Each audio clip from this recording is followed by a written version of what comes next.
What if the spark of life didn't begin on Earth at all? Picture this: a tiny, resilient microbe hitching a ride on a meteorite, surviving the vacuum of space, and crashing onto our planet billions of years ago. Could that be how life truly started? The question of where life began is one of the greatest mysteries we've ever faced, and the answers might be stranger than anything we've imagined. From the deepest oceans to the farthest reaches of the cosmos, scientists have pieced together dozens of theories about the universe's first living organisms, each one more fascinating than the last. Some suggest life emerged from the chemical soup of early Earth, while others argue it arrived here from distant stars. And here's the wildest part: we might finally be closing in on the truth. Take Panspermia, for example, the idea that life spreads across the galaxy like cosmic pollen. Imagine microscopic organisms drifting through space, shielded inside comets or asteroids, waiting to land on a habitable world. It sounds like science fiction, but recent discoveries have shown that certain bacteria can survive the harsh conditions of space. Then there's abiogenesis, the theory that life sprang from non-living matter right here on Earth, in the warm vents of ancient oceans or the electric crackle of lightning. But what if the truth is even grander? What if life isn't just a rare accident but a fundamental part of the universe itself? This is the kind of mystery that keeps scientists awake at night.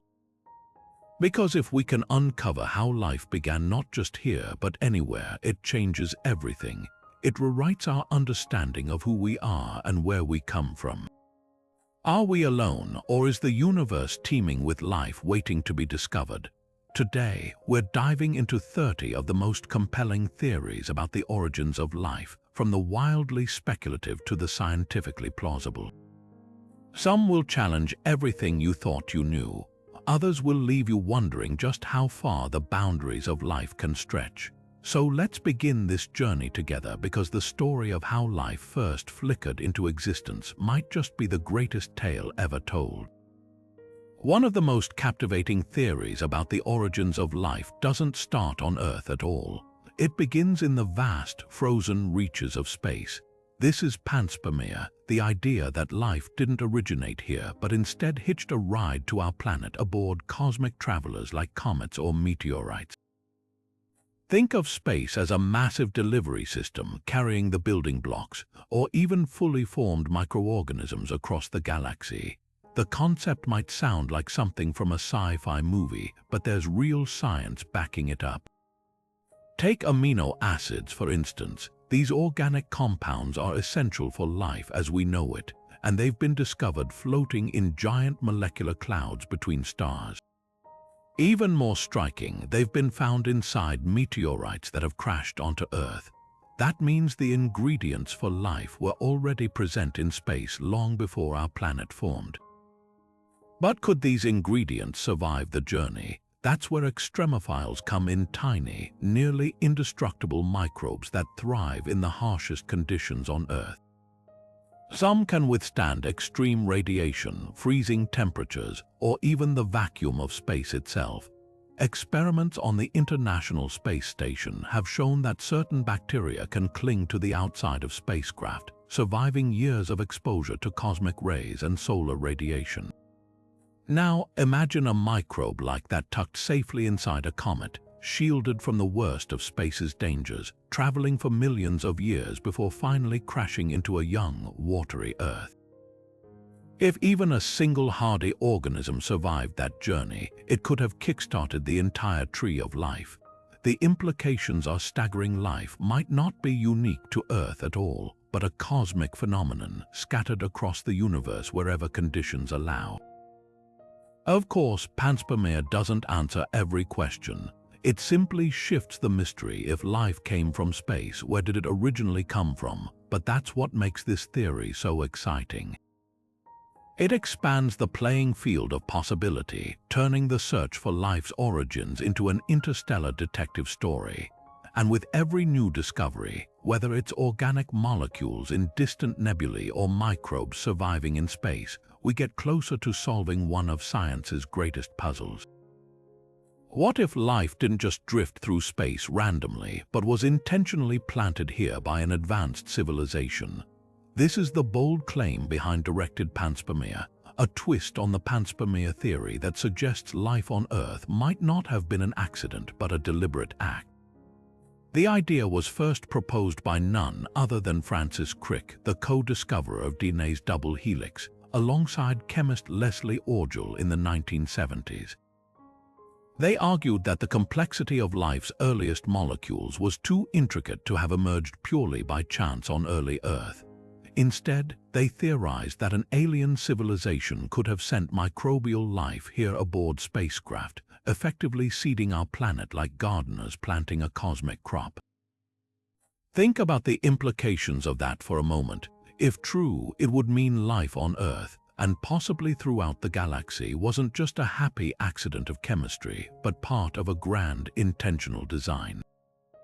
Crick and Orgel didn't pull this idea from thin air. They pointed to the genetic code itself, which is nearly universal across all life on Earth, as potential evidence. Why would every organism share the same basic biochemical language unless it had a common, engineered origin? It's a compelling argument, though undeniably controversial. But this theory raises some fascinating and unsettling questions. If an advanced civilization did seed life here, what was their motive? Were they conducting a vast interstellar experiment? Were they ensuring their own survival by spreading life to new worlds? Or was it something even more profound, like a deliberate attempt to jumpstart evolution across the cosmos? And if life was directed to Earth, could the same thing have happened elsewhere, meaning we might not be alone in the universe, but part of a much larger, interconnected web of life? Of course, directed panspermia is met with skepticism. Critics argue there's no direct evidence to support it, and that the leap from possible to plausible is enormous. But that hasn't stopped scientists from exploring the idea further. If an alien civilization did send life to Earth, they likely wouldn't have sent living organisms. Those would struggle to survive the journey. Instead, they might have sent encoded genetic instructions like a biological blueprint, allowing life to assemble itself once it arrived. This idea isn't as far-fetched as it sounds today. Scientists are already experimenting with synthetic DNA and digital biological data storage. An advanced species could have perfected this millions or even billions of years ago. The ethical implications are just as staggering. If life on Earth was deliberately planted, does that mean we owe our existence to some distant, ancient civilization? And if so, does that make us their descendants, their experiment, or something else entirely? Whether directed panspermia is ever proven or not, the theory forces us to confront deep questions about our origins, our place in the universe, and whether life itself might be part of a much bigger story we're only beginning to understand. Beneath the crushing depths of Earth's ancient oceans, where sunlight never reaches and temperatures swing from scalding to freezing, there's a place that might hold the secret to life's origins. Hydrothermal vents, towering chimneys spewing mineral-rich fluids into the dark abyss, could have been the cradle where life first stirred. Unlike the randomness of panspermia or the cosmic intrigue of directed seeding, this theory, called abiogenesis, suggests life emerged right here on Earth, forged in the extreme conditions of these underwater furnaces. Picture a landscape straight out of a primordial dream.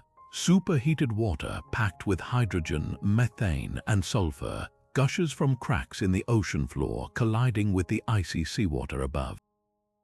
The result, a swirling cocktail of chemical reactions where minerals like iron and nickel act as catalysts, stitching simple molecules into more complex ones. These vents aren't just geysers, they're natural laboratories, with porous rock structures forming tiny chambers that could have concentrated and protected early organic compounds. Over time, these ingredients might have assembled into the precursors of life, amino acids, lipids, and maybe even primitive RNA. One of the most compelling modern examples is the Lost City hydrothermal field, discovered in the Atlantic Ocean in the year 2000. Unlike the black smokers we often associate with vents, Lost City's formations are pale and ghostly, built from minerals like carbonate rather than sulfide. What makes them extraordinary is their alkaline fluids less acidic than other vent systems, creating an environment that some scientists argue mirrors the chemistry of early Earth. Even more fascinating, these vents produce hydrogen gas in abundance, a key ingredient in many origin of life experiments. When researchers simulate Lost Cities conditions in labs, they've watched simple molecules spontaneously form more complex structures, hinting at how life might have taken its first tentative steps. But why does this theory stand out? Unlike the harsh radiation of space or the unpredictable chaos of Earth's surface billions of years ago, hydrothermal vents offer something rare: stability. They're shielded from asteroid impacts, solar flares, and wild temperature swings. The energy they provide isn't fleeting, it's constant, fueled by the planet's own geothermal heat. And their mineral-rich fluids could have acted as both a power source and a construction kit, providing the raw materials and the scaffolding for life to emerge. It's a scenario that turns the traditional primordial soup idea on its head. Instead of life sparking in a sunlit tide pool, it might have simmered slowly in the dark under pressures that would crush a submarine. Critics, of course, point to gaps. How did these vent-borne molecules make the leap to self-replicating life? And if life started in the deep ocean, how did it adapt to the surface world's radically different conditions? But every theory has its unknowns. What makes hydrothermal vents so compelling is that they're not just a speculative idea, they're a real, observable phenomenon where the building blocks of life flourish against all odds. Whether they're the true birthplace of life or just one piece of a larger puzzle, these underwater labyrinths remind us that life's origins might be hiding in plain sight, not in the stars but in the secrets of our own planet's depths. While the idea of hydrothermal vents as life's birthplace is compelling, one version of this theory takes it even further: the alkaline vent hypothesis. Proposed by scientists like William Martin and Michael Russell, this concept doesn't just suggest vents provided the ingredients for life, it argues they also supplied the energy to power it. The key lies in something called proton gradients, tiny imbalances in electrical charge that could have acted like nature's first batteries. Imagine the early ocean, acidic and hostile, meeting the mineral-rich fluids gushing from alkaline vents. Where these two environments collided, a natural charge difference would have formed, creating a flow of protons across thin mineral barriers. This flow is eerily similar to how modern cells generate energy. In fact, the process mirrors the way our own mitochondria work today, using proton gradients to produce ATP, the molecule that fuels nearly every biological process. The eerie resemblance isn't a coincidence. Martin and Russell argue it's a relic of life's earliest power source, a system so effective that evolution kept it for billions of years. But how do we know this isn't just speculation? Lab experiments have recreated these conditions, showing that proton gradients can indeed drive simple chemical reactions resembling metabolism. In one study, researchers simulated alkaline vent environments and observed the spontaneous formation of organic molecules, even tiny, bubble-like structures resembling primitive cell membranes.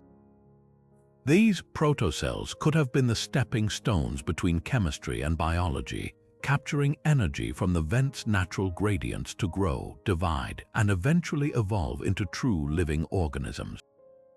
The beauty of this hypothesis is its simplicity. Instead of requiring lightning strikes or meteorite impacts to jumpstart life, it relies on steady, predictable forces, geology and chemistry working in tandem.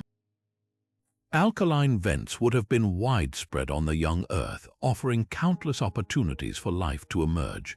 And unlike other theories, this one ties directly into the machinery of modern cells, bridging the gap between lifeless chemistry and the vibrant biology we see today. Of course, challenges remain.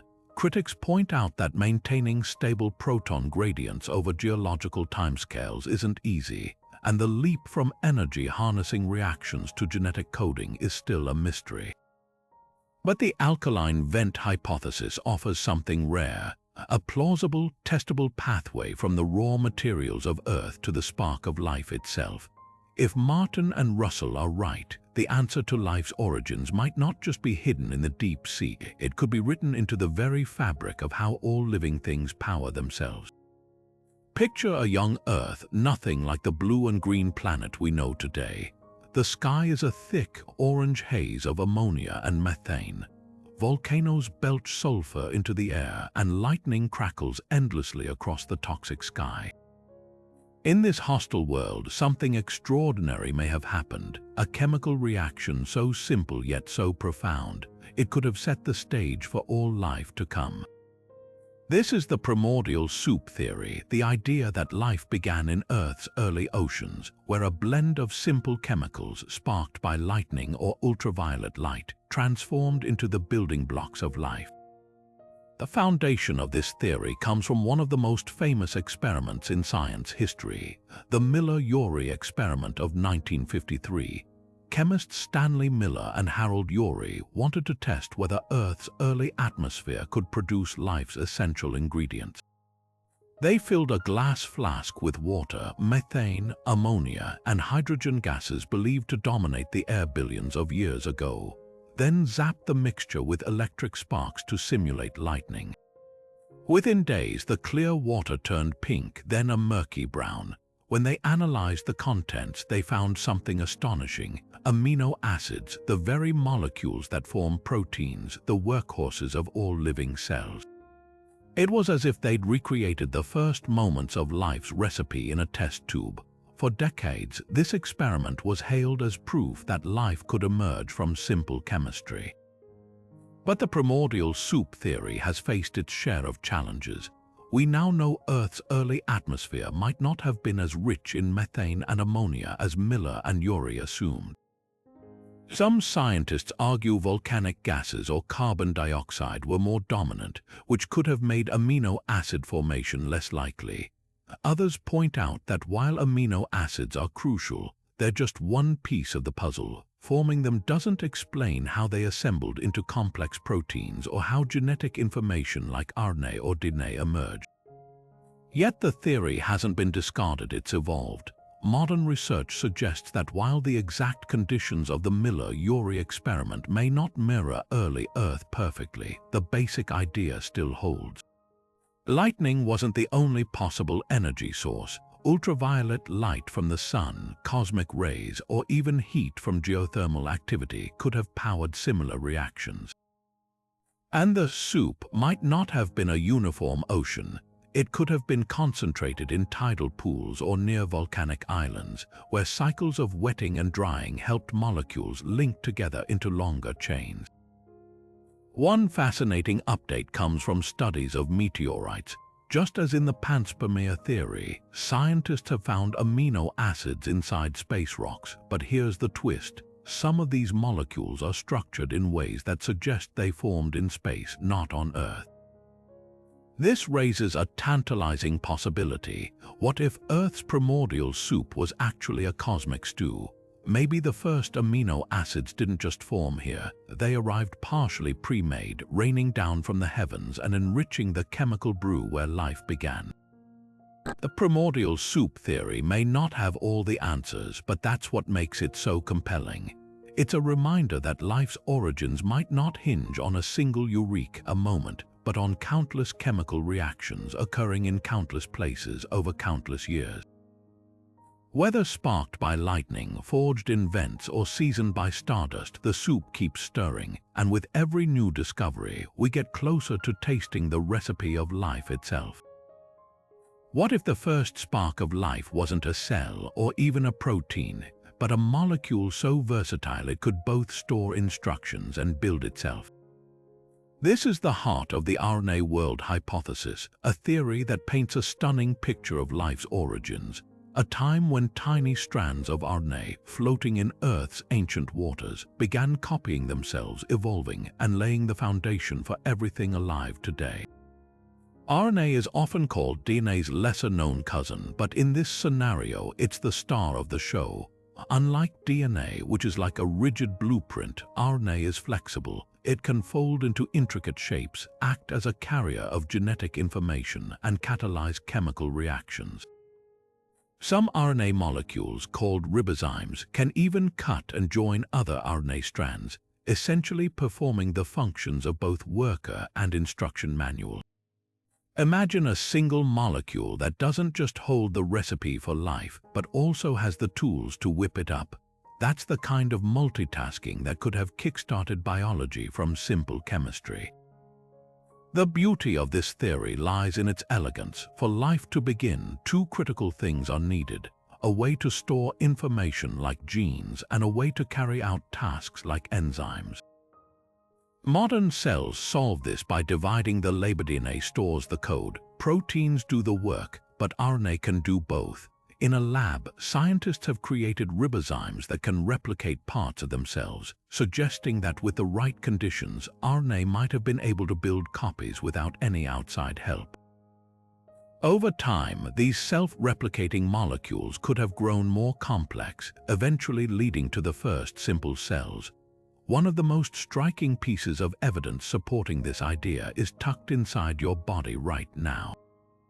In every cell, ribosomes, the machines that build proteins, are powered not by proteins themselves but by RNA. It's like finding an ancient tool still in use, a relic from a time when RNA ruled the molecular world.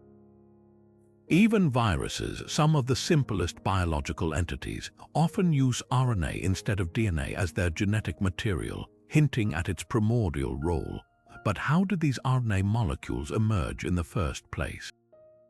Some researchers think they might have formed on mineral surfaces like clay, which can act as a scaffold to hold and concentrate simple molecules. Others suggest deep sea vents or tidal pools provided the perfect mixing grounds. Wherever it happened, the transition from chemistry to biology wouldn't have been instant. Early RNA strands would have been messy, error-prone, and fragile, but that imperfection might have been their strength. Mistakes in copying could have led to variation, and variation is the raw material of evolution. The RNA world hypothesis isn't without its mysteries. While ribozymes exist, we haven't found one that can fully replicate itself yet.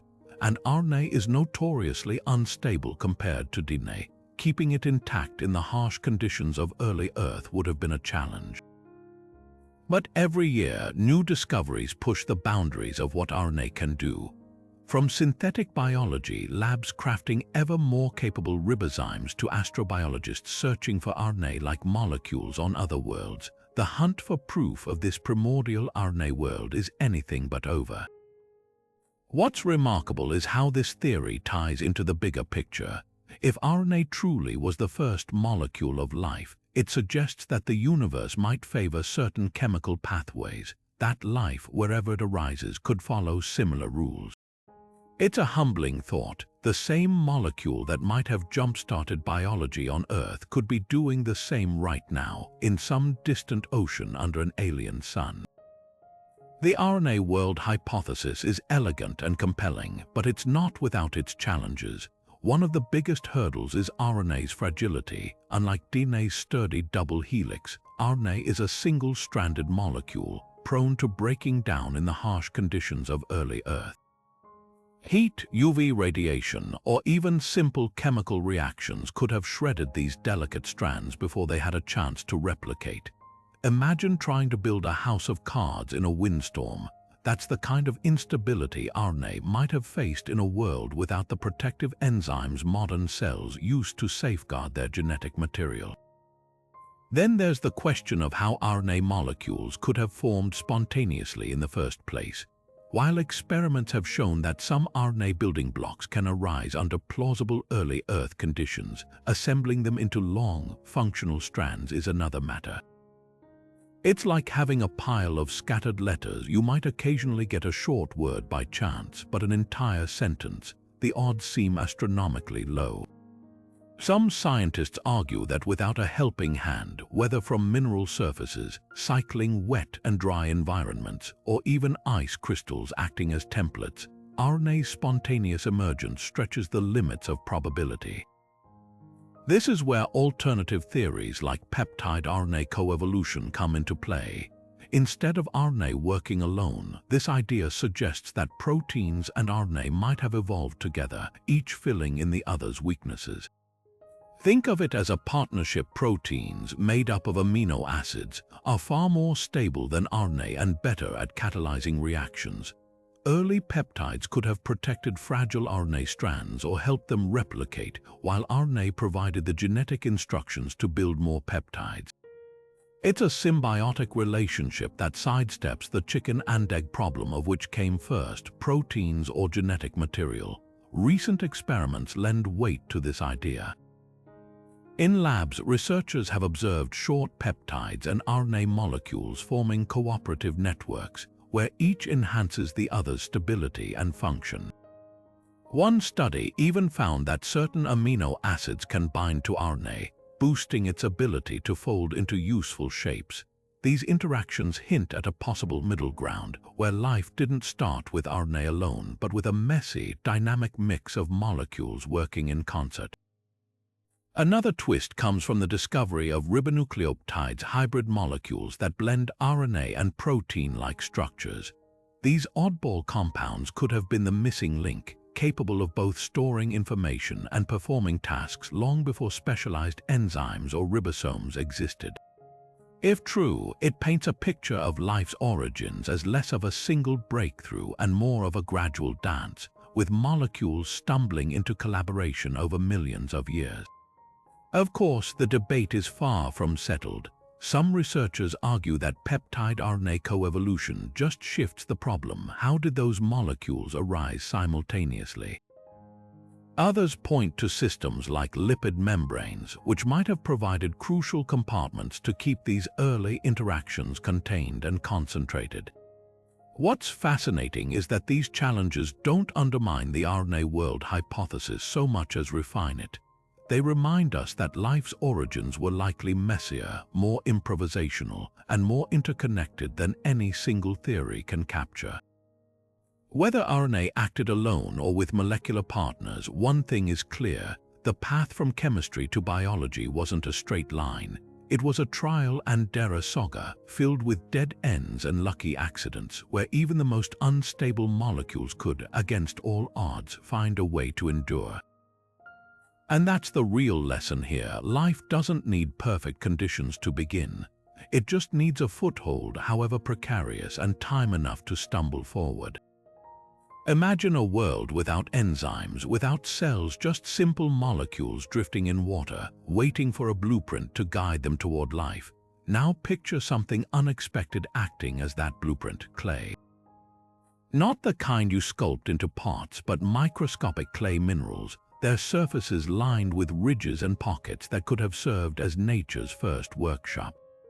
This is the clay hypothesis, a theory that suggests life's earliest structures didn't emerge from chaos alone, but were meticulously organized by the unlikeliest of architects' tiny mineral crystals.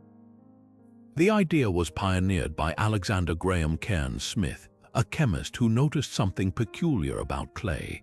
At the atomic level, its layered structure is riddled with imperfections, tiny gaps where molecules can lodge, and charged surfaces that attract and arrange organic compounds like magnets, pulling iron filings into patterns. Cairns Smith proposed that these minerals didn't just passively host early chemistry, they actively directed it. Clay's repeating crystal lattice could have acted like a template, lining up simple molecules into precise formations, much like a cookie-cutter shaped dough.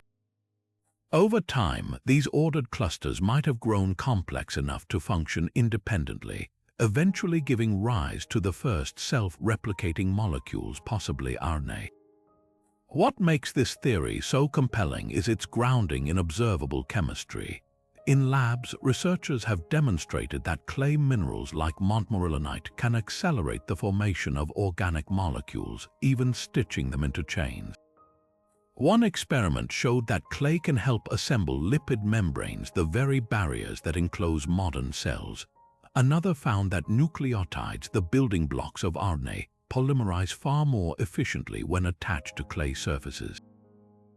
It's as if these minerals were nature's earliest catalysts, providing both a stage and a script for life's opening act. But the clay hypothesis goes even further. Cairn Smith speculated that before biology, there might have been a genetic takeover, a moment when organic molecules, once dependent on clay templates, evolved to encode information themselves. Early replicators could have learned from the mineral's ordered structure, then ditched the scaffolding once they no longer needed it. Think of it like a child removing training wheels after mastering balance. This handoff from mineral to molecule would explain how life transitioned from passive chemistry to dynamic biology. Critics point out gaps, of course. While clay excels at organizing molecules, it's less clear how it could have selected for functional sequences like those needed for RNA's catalytic abilities. And without energy sources like those near hydrothermal vents, it's uncertain how these reactions sustain themselves. Yet recent discoveries keep breathing new life into the theory. In 2020, scientists studying Martian clay analogues found they could stabilize organic compounds under harsh conditions, hinting that this process might not even be unique to Earth. The clay hypothesis challenges our assumptions about life's origins. It suggests that biology didn't spring from a void but from collaboration, a partnership between the living and the non-living, where humble minerals laid the groundwork for all that followed. Whether Cairn Smith's vision holds or not, it's a reminder that life's beginnings might be hiding in plain sight, etched into the very earth beneath our feet. Here's a theory that bends the mind. What if life didn't begin at all, but has simply always been here? Cosmic ancestry, once dismissed as fringe science, dares to suggest that life is as eternal as the universe itself, carried across galaxies by interstellar dust and comets like a never-ending relay race.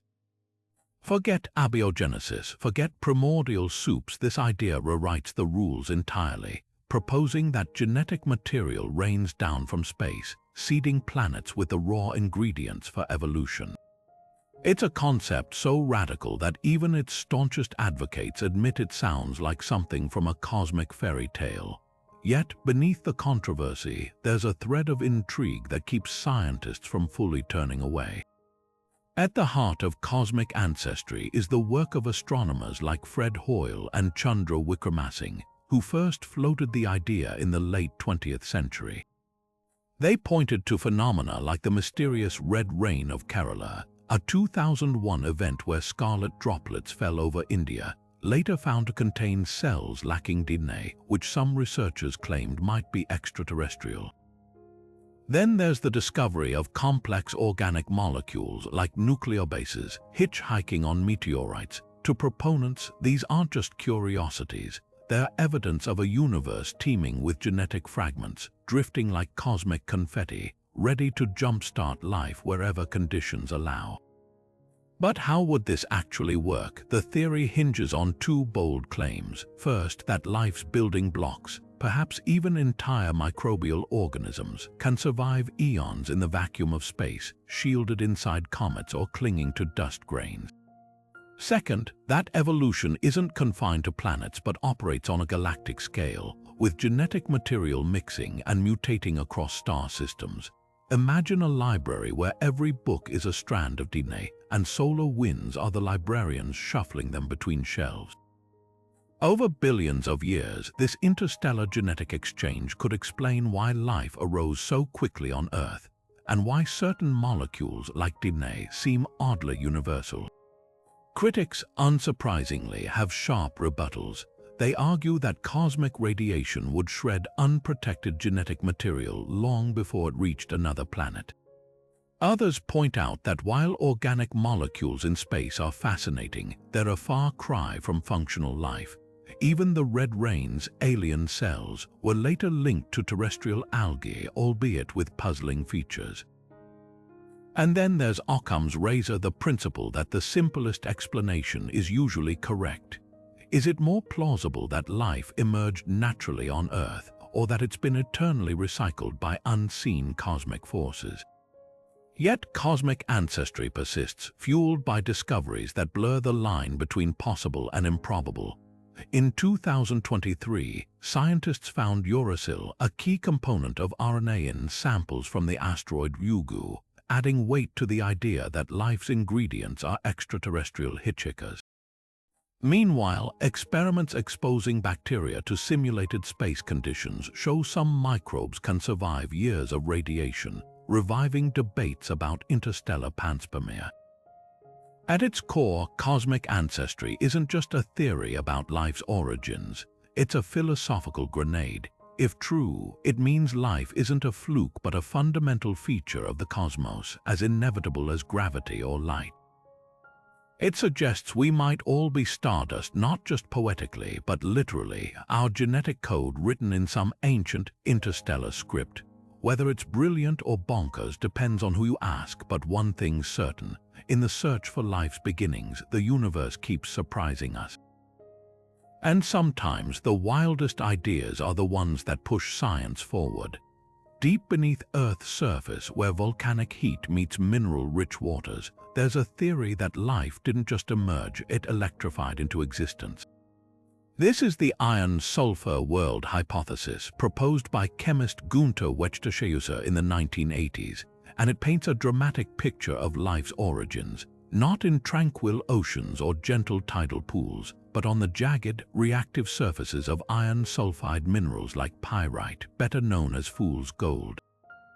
Imagine a volcanic vent, its superheated fluids rich in iron and sulfur, bubbling up through rocky fissures.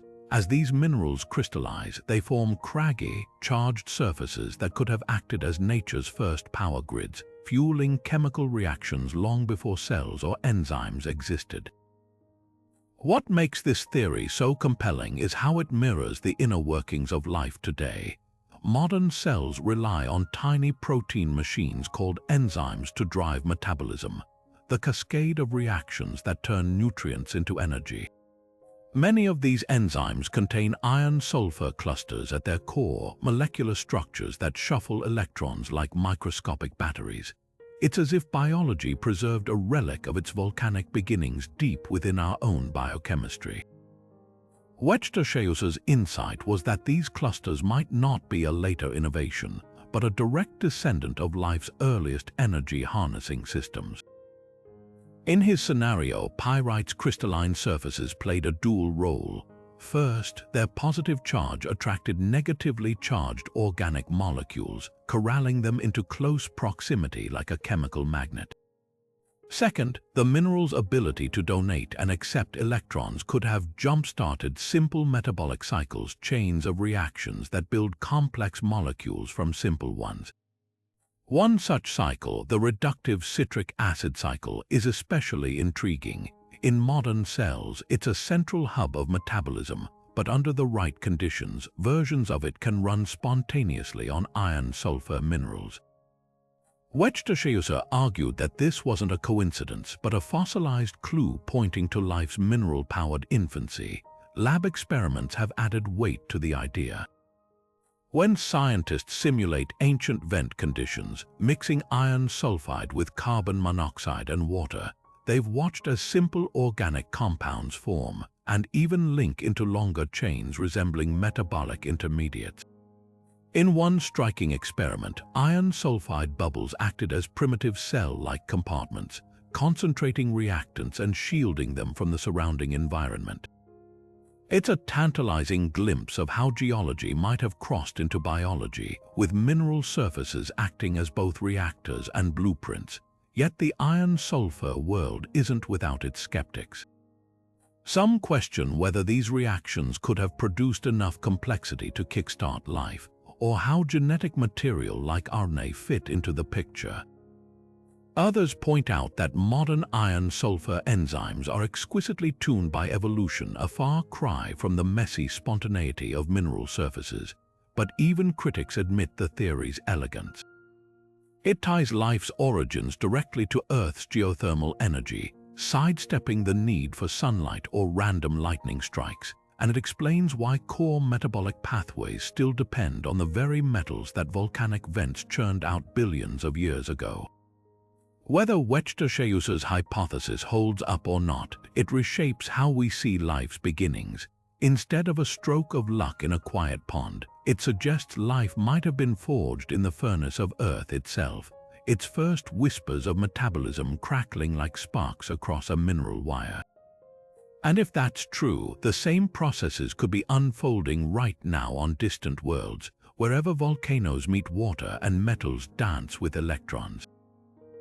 The iron-sulfur world doesn't just tell us about our past, it hints at universality, a cosmic recipe for turning stone into biology.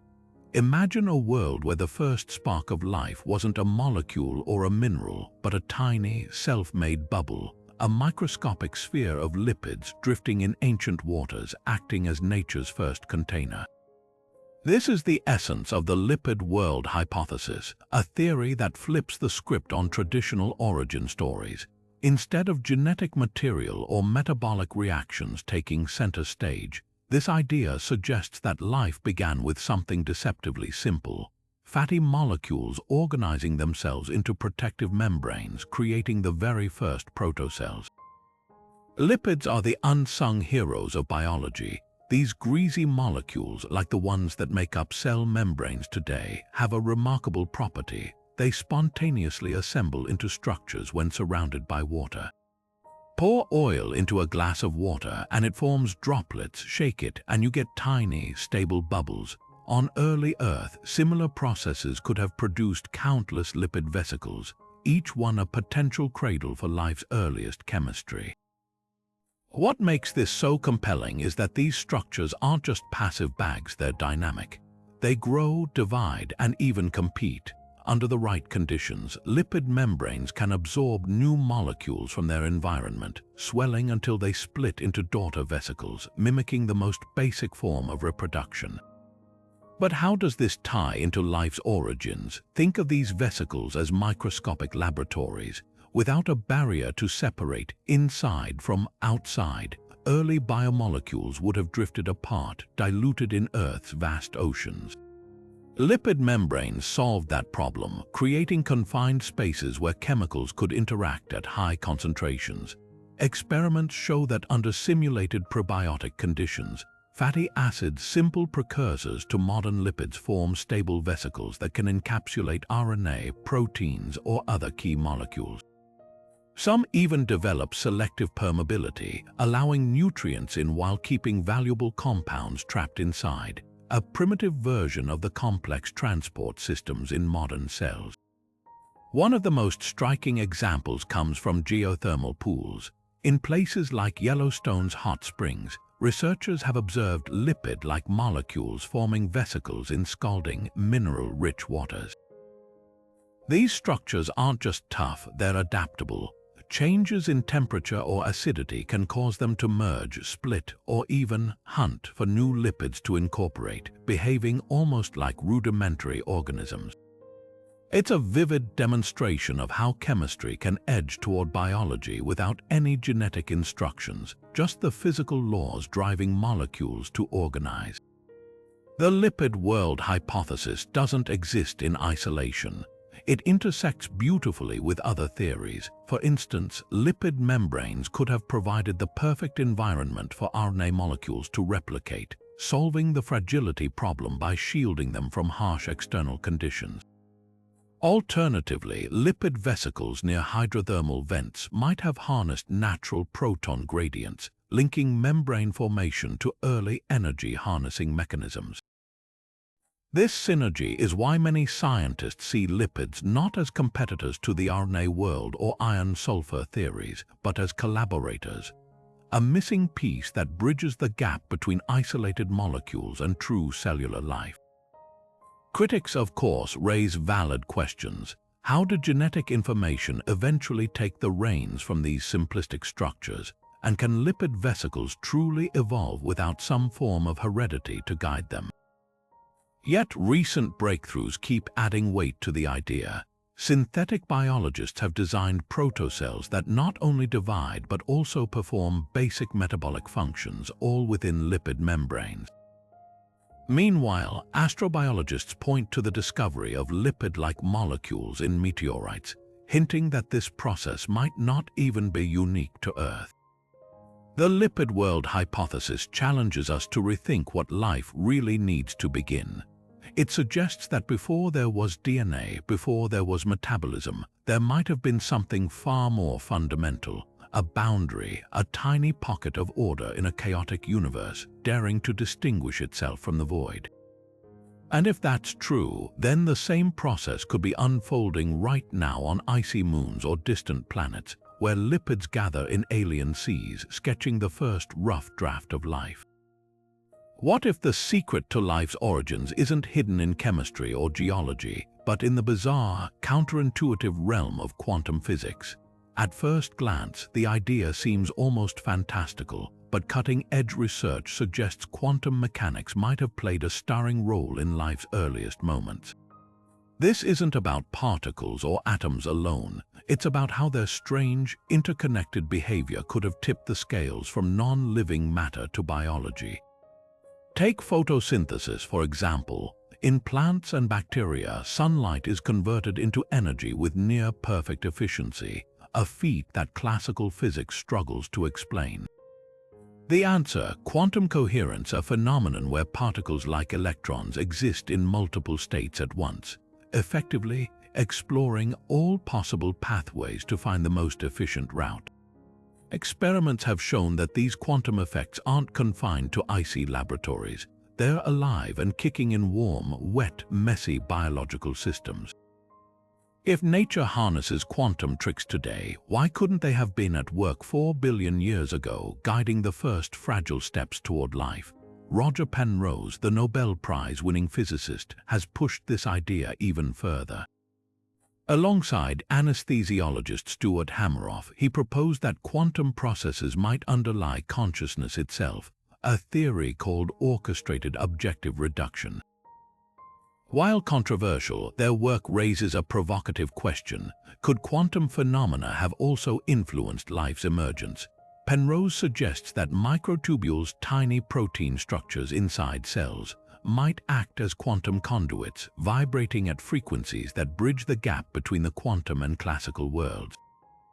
If true, it hints at a universe where life isn't just a chemical accident, but a phenomenon deeply woven into the fabric of reality.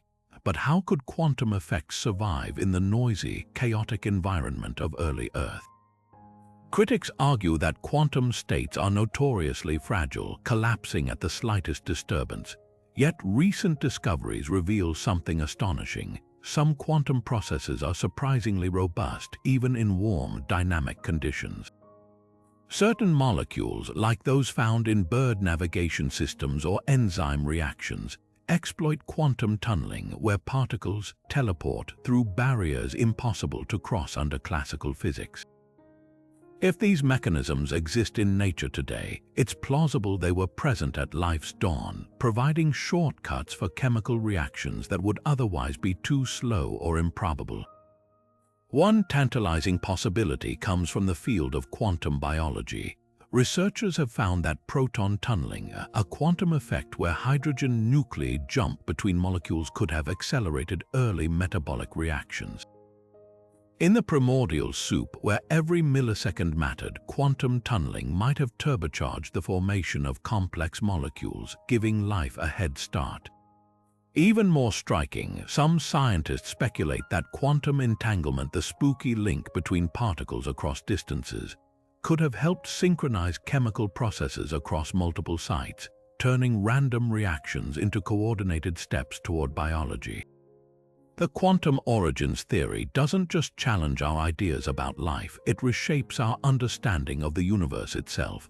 If quantum mechanics played a role in life's beginnings, it suggests that the boundary between physics and biology is far blurrier than we thought. Maybe life isn't an isolated fluke, but a natural extension of the quantum world, an inevitable outcome of the universe's deepest laws. Whether Penrose's vision holds or not, the mere possibility forces us to ask, could life be less like a chance melody and more like a symphony the cosmos was always meant to play?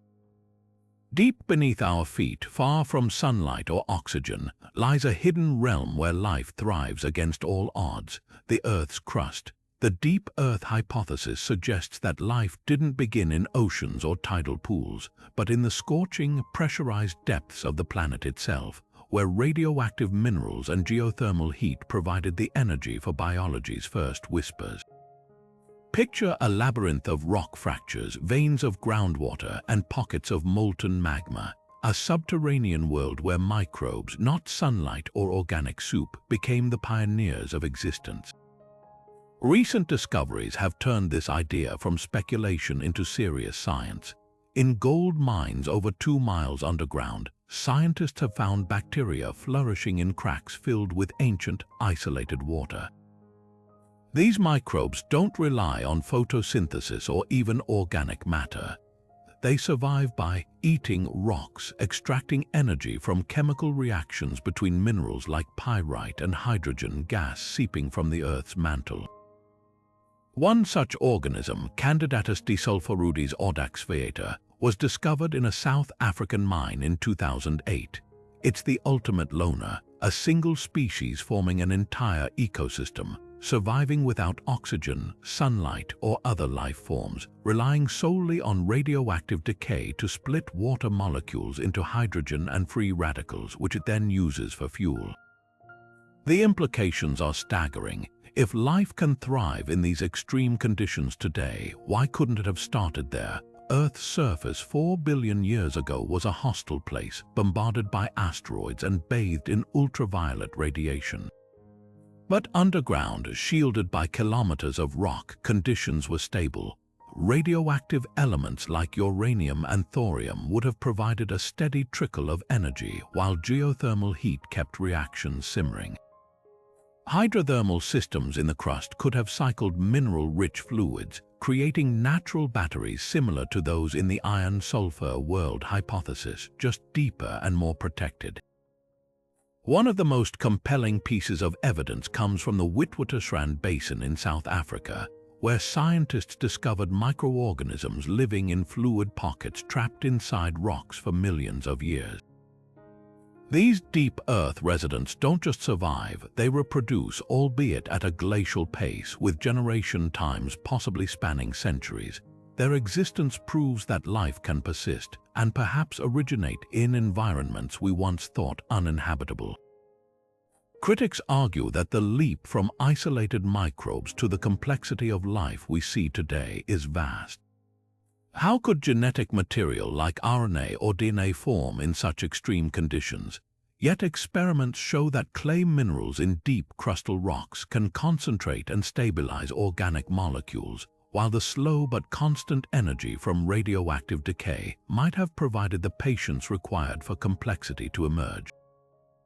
Some researchers even speculate that the first living systems could have been mineral-based, with crystalline structures acting as scaffolds for early biochemistry, gradually evolving into the organic life we recognize today. The deep Earth hypothesis doesn't just reshape our understanding of life's origins, it expands the boundaries of where we might find it elsewhere.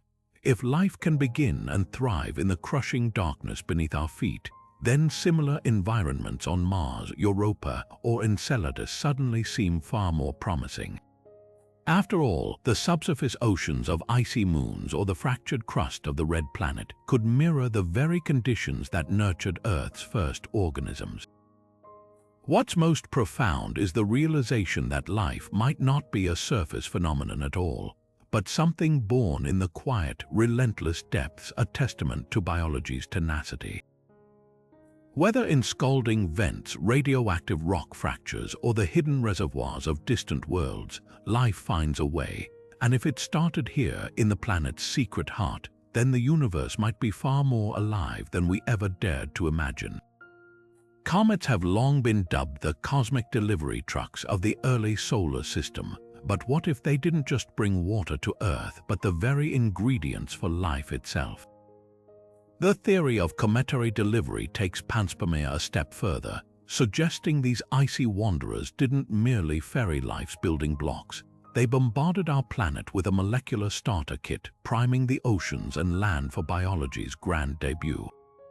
Missions like Rosetta and Stardust have turned this idea from speculation into hard evidence, revealing that comets are far more than frozen snowballs. They're floating treasure chests of organic chemistry. Take the Rosetta mission's findings at Comet 67P. When the spacecraft's lander, Philae, touched down in 2014, its instruments detected a smorgasbord of complex molecules: glycine, the simplest amino acid, phosphorus, a key element in DNA, and even formaldehyde. These weren't trace amounts buried deep. They were abundant, woven into the comet's very fabric. Meanwhile, the Stardust mission, which flew through the tail of Comet Wild 2 in 2004, captured dust particles laced with aromatic hydrocarbons and compounds resembling the precursors to ribose, the sugar backbone of RNA. Together, these discoveries paint a striking picture. Comets are organic factories, churning out life's raw materials as they cruise through space. But how do these molecules survive the fiery plunge to Earth? Studies of meteorites, often considered cometary fragments, offer clues. The Murchison meteorite, which fell in Australia in 1969, contained over 90 different amino acids, some rare or non-existent on Earth. Remarkably, many of these molecules were encased in protective mineral matrices, shielding them from the heat of atmospheric entry. It's a cosmic irony. The same violent impacts that once threatened life might have delivered its essential ingredients intact. The implications ripple outward. If comets seeded Earth, they likely did the same for Mars, Europa, and beyond. Recent simulations suggest that during the late heavy bombardment 4 billion years ago, comets could have deposited enough organic material to coat the entire Earth's surface in a layer 1 meter thick. That's not just a sprinkle of ingredients, it's a deluge. And because comets form in the frigid outskirts of solar systems, their chemistry isn't unique to ours. The Atacama Large Millimeter Array has spotted sugars and alcohols in distant protoplanetary disks, hinting that this galactic recipe might be universal. Critics argue that cometary organics, while impressive, aren't enough to spark life alone. Yet lab experiments show that when these space-borne molecules land in warm water, like Earth's ancient seas, they can react further, forming even more complex structures. Glycine, for instance, can polymerize into peptides under conditions mimicking hydrothermal vents. It's as if comets provided the groceries and Earth's geology cooked the meal. What's most poetic is how this theory ties into our own existence. The water in your body, the carbon in your cells, even the phosphorus in your DNA. Much of it might have once ridden the frozen back of a comet, hurtling through the void until chance brought it here. The universe didn't just create life, it packaged and shipped it, one icy messenger at a time. And with every new comet we study, we're reading the delivery receipts from our own cosmic past. Sunlight might be the most underappreciated artist in the story of life's origins. While hydrothermal vents and meteorites dominate the conversation, there's a compelling theory that puts ultraviolet light front and center: photoelectric origin. Picture Earth 4 billion years ago, bathed in harsh UV radiation without today's protective ozone layer. Far from being destructive, that relentless light could have acted as a cosmic sculptor, etching the first molecular blueprints of life onto the surfaces of minerals like zinc sulfide. This theory hinges on a fascinating property of certain minerals, semiconductors. Just as solar panels convert sunlight into electricity today, zinc sulfide and other semiconductors in Earth's primordial crust could have absorbed UV photons, using that energy to fuel chemical reactions. In lab experiments mimicking these conditions, researchers have watched simple molecules like carbon dioxide and water transform into formaldehyde and amino acids when exposed to UV light on zinc sulfide surfaces. It's like nature's own photochemical printer, with light as the ink and minerals as the paper. One of the most striking examples comes from work by physicist Gerald Joyce and his team. They demonstrated that when irradiated zinc sulfide particles are submerged in water containing basic organic precursors, the mineral acts as both a catalyst and a scaffold, arranging molecules into more complex structures. The zinc sulfide doesn't just passively absorb light. It becomes a dynamic participant, shuffling electrons to drive reactions that would otherwise require enzymes. This isn't just chemistry, it's chemistry with direction, a guided dance where minerals and light collaborate to build complexity step by step. But why zinc sulfide specifically? Unlike many minerals, it forms in hydrothermal environments where hot, mineral-rich fluids meet cooler seawater, a bridge between the vent and surface worlds.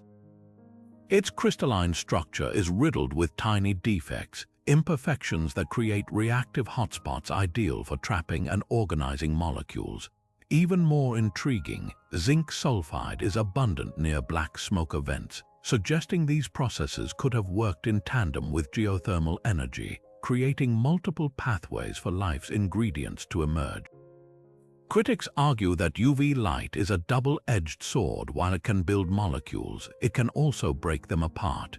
Yet recent studies show that mineral surfaces don't just accelerate reactions, they protect nascent molecules, sheltering them from degradation. Think of it like a molecular nursery where zinc sulfide's crystalline arms cradle fragile compounds, giving them time to grow stable enough to venture into the wider world. The photoelectric origin theory doesn't just add another player to the origin of life puzzle, it reframes the game entirely. Instead of life emerging from darkness or chance encounters, it suggests that light, the same force that powers ecosystems today, might have been the original architect, sketching life's first drafts onto mineral canvases.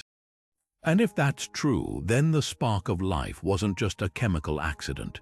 It was a masterpiece painted by starlight, sharp, jagged, and born from fire. Volcanic glass might seem like an unlikely midwife for life, but obsidian's slick, fractured surfaces could have been the perfect stage for life's earliest chemistry. The volcanic glass catalysis theory suggests that when Earth was young and restless, these glossy, mineral-rich formations acted as natural laboratories, accelerating reactions that turned simple molecules into the complex building blocks of biology. Unlike the smooth, slow processes of clay minerals or the chaotic energy of hydrothermal vents, obsidian offers something different, a razor-sharp edge, both literally and chemically, where molecules could align, collide, and transform with startling efficiency. Picture a freshly erupted lava flow meeting the ocean. The sudden cooling creates obsidian, a glassy rock riddled with microscopic pores and charged surfaces. These imperfections aren't flaws, they're active sites where elements like silicon and oxygen form patterns that attract and stabilize organic molecules. In lab experiments, scientists have recreated these conditions, sprinkling simple compounds like formaldehyde or cyanide onto crushed obsidian and exposing them to heat and water. The results are striking. Amino acids form at rates far faster than in solution alone, as if the glass's surface is acting as a chemical cheat sheet, guiding molecules into the right configurations. One of the most compelling pieces of evidence comes from the work of chemist James Ferris, who demonstrated that volcanic glass can even catalyze the formation of RNA-like chains. When nucleotides, the building blocks of RNA, are added to obsidian suspensions, they link into short strands without the need for enzymes or elaborate conditions.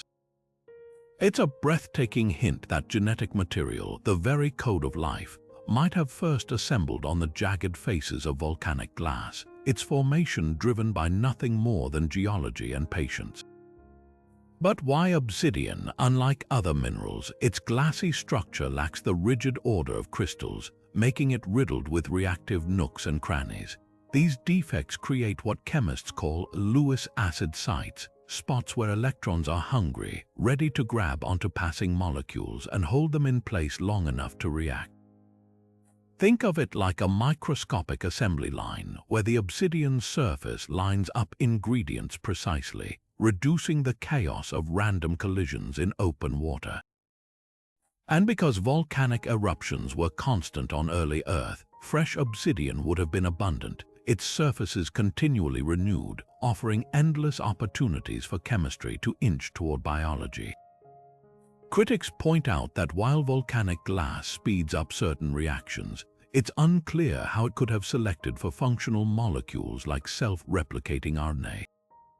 Yet recent experiments add nuance to the story. When researchers simulate tidal pools or volcanic splash zones, environments where wet and dry cycles alternate, obsidian's catalytic power intensifies.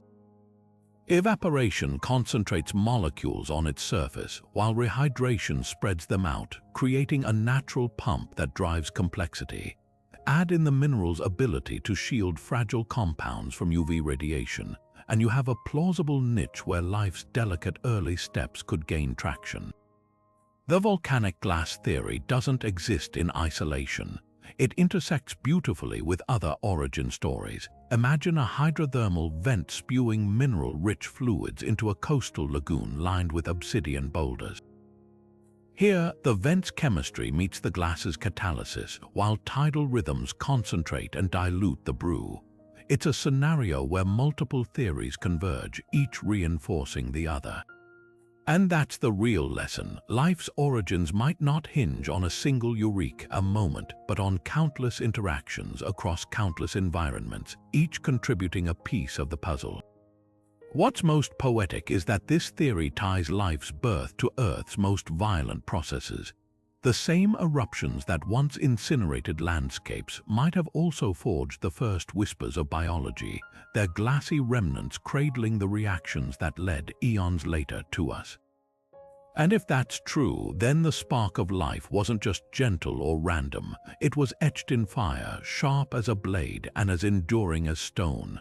Icy, barren, and seemingly lifeless, the frozen wastes of early Earth might seem like the last place life could take root. Yet the cold start hypothesis flips the script, arguing that life didn't begin in scalding vents or sunlit pools, but in a deep freeze where frigid temperatures acted as nature's preservative, cradling fragile molecules long enough for complexity to emerge. While hydrothermal vents dominate origin of life discussions, this theory suggests that ice, far from being a dead zone, could have been the perfect nursery for biology's first whispers. Consider the chemistry of icy environments. At sub-zero temperatures, chemical reactions slow to a crawl, but that's not necessarily a bad thing. For delicate molecules like RNA, which falls apart in hot or fluctuating conditions, ice provides stability. Water freezing into ice actually expels impurities, concentrating organic compounds into tiny pockets of brine, microscopic test tubes where reactions can unfold without the chaos of open water. In lab simulations, scientists have recreated these icy conditions, mixing simple molecules like ammonia and cyanide in frigid slush. The results, amino acids and even nucleobases, the letters of the genetic alphabet, form reliably. It's as if the cold isn't a barrier but a curator carefully arranging the pieces of life's puzzle. The real-world parallels are even more compelling. Look at Europa, Jupiter's moon, where a global ocean churns beneath miles of ice. Or Enceladus, Saturn's icy spewer, where geysers blast organic, rich water into space. These aren't just frozen wastelands, they're dynamic worlds where chemistry thrives in the cold. Recent data from the James Webb Space Telescope detected carbon dioxide and organic molecules on Europa's surface, while Cassini's plunge through Enceladus plumes revealed complex hydrocarbons. If these icy moons can brew such chemistry today, why couldn't Earth have done the same 4 billion years ago during one of its many snowball phases when glaciers may have reached the equator? One of the cold start theory's most elegant aspects is how it solves the fragility problem. RNA and other key biomolecules are notoriously unstable, especially under the UV radiation or volcanic heat of early Earth. But trapped in ice, they'd be shielded not just from radiation but from destructive side reactions. Ice's crystalline structure can even act as a template, aligning molecules into orderly patterns that encourage bonding. In one striking experiment, researchers found that freezing and thawing cycles in ice mimic the wet-dry cycles thought to drive polymerization in tidal pools, but with an added bonus. The ice's lattice structure helps stitch molecules together more efficiently. Critics argue that cold temperatures might slow reactions too much for life to emerge on practical timescales. Yet nature has workarounds. Brine channels in ice thread like veins of liquid saltwater that form between ice crystals create microenvironments where reactions can proceed even in deep freeze. And on early Earth, geothermal heat seeping through icy crusts could have created thermal gradients, offering both stability and energy. It's a best-of-both-worlds scenario, the protection of ice with just enough warmth to keep chemistry ticking. The cold start hypothesis doesn't just reshape our view of life's origins, it expands the horizons of where we might find it. If life could begin in Earth's ancient ice, then Europa's hidden ocean or Enceladus' salty jets suddenly look like prime real estate. After all, the same processes that might have sheltered and assembled life's first molecules here could be playing out right now on worlds millions of miles away. And that's the coldest take of all. The universe's recipe for life might not need a blazing stove. Sometimes all it takes is patience, a pinch of chemistry, and the quiet, relentless chill of deep space. Think about a web of chemical reactions so perfectly intertwined that every molecule produced becomes the key to creating another. A self-sustaining loop where chemistry fuels itself without any outside help. This is the heart of Stuart Kauffman's autocatalytic sets theory, a bold idea that challenges the traditional step-by-step narrative of life's origins. Instead of relying on a single miraculous molecule like RNA to kickstart biology, Kauffman proposed something more elegant, networks of simple compounds that together act as their own architects, building and rebuilding each other in an endless cycle. The brilliance of this theory lies in its simplicity. Imagine a pool of basic organic molecules, amino acids, sugars, lipids, none of them particularly remarkable on their own. But under the right conditions, they begin interacting in ways where each reaction's product accelerates the formation of another. Molecule A helps create molecule B, which in turn speeds up the production of molecule C, and eventually, molecule C circles back to boost molecule A.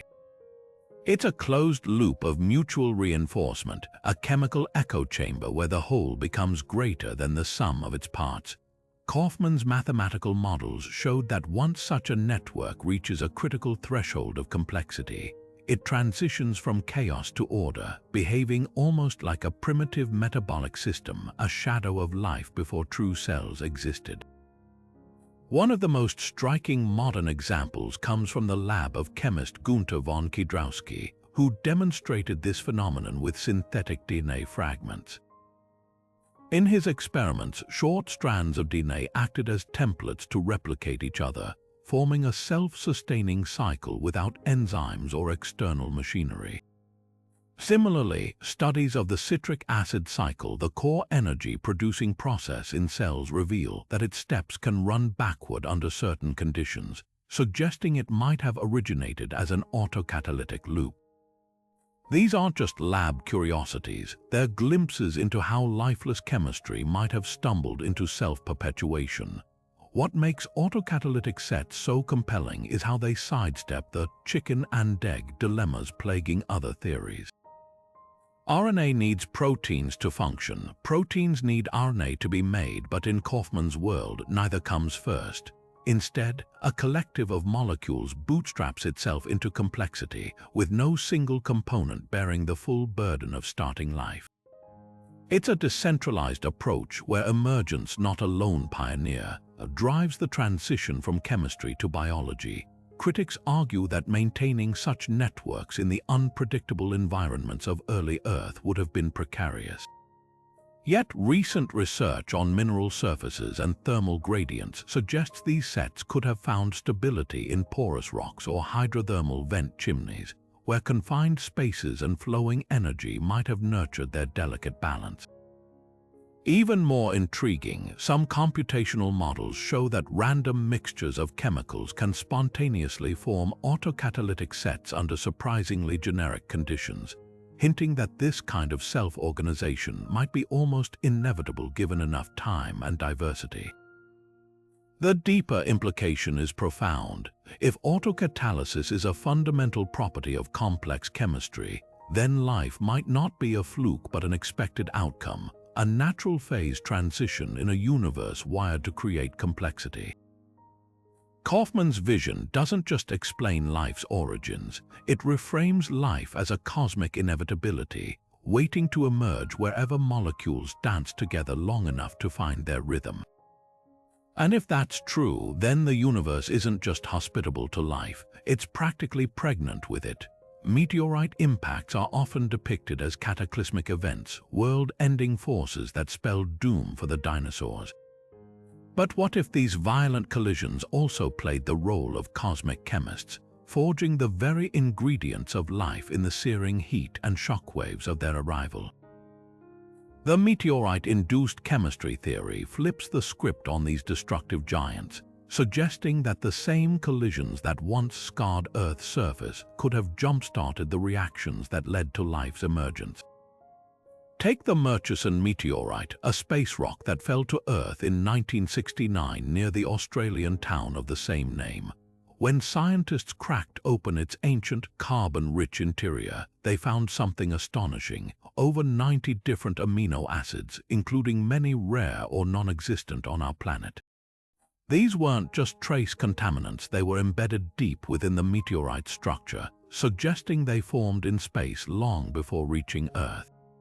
But here's the twist. Lab experiments reveal that the extreme conditions of a meteorite impact instantaneous pressures exceeding 60,000 times Earth's atmosphere and temperatures hotter than lava can also synthesize these molecules from scratch. When researchers simulate these conditions, firing projectiles at mixtures of water, ammonia, and carbon dioxide, amino acids emerge within microseconds. It's as if the violence of impact transforms simple ingredients into life's building blocks in the blink of an eye. The key lies in a process called shock synthesis. When a meteorite slams into Earth, the sudden compression generates shock waves that rip apart molecular bonds, creating a chaotic soup of free radicals, highly reactive fragments. As these fragments rebound, they recombine in new, often more complex arrangements. Think of it like smashing a Lego tower. The pieces don't just scatter, they snap together into unexpected shapes. In the case of organic chemistry, this chaos can favor the formation of amino acids, sugars, and even nucleobases, the letters of DNA's alphabet.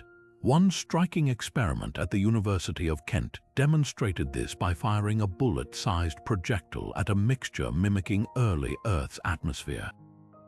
The impact produced not only amino acids but also glycerol, a key component of cell membranes. Similarly, studies of impact craters like Sudbury in Canada reveal concentrated deposits of platinum and other metals that could have acted as catalysts, turbocharging these reactions. The implications are staggering. Every meteorite strike might have been a localized factory, churning out probiotic molecules alongside the devastation. Critics argue that while impacts can create organic compounds, their destructive power might outweigh any benefits, but nature has a way of balancing scales. Smaller, more frequent impacts like those during the late heavy bombardment 4 billion years ago could have delivered organic material without sterilizing the planet. Some models suggest these peppering events created sheltered niches, like impact-generated hydrothermal systems, where the delivered molecules could accumulate and react further. The Murchison meteorite offers another clue. Its amino acids show a slight bias toward left-handedness, a hallmark of life on Earth.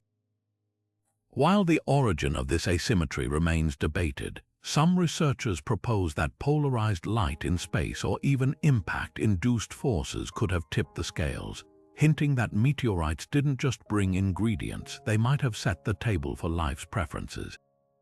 What's most profound is how this theory ties into the bigger picture. Meteorites weren't just passing visitors, they were active participants in Earth's chemical evolution.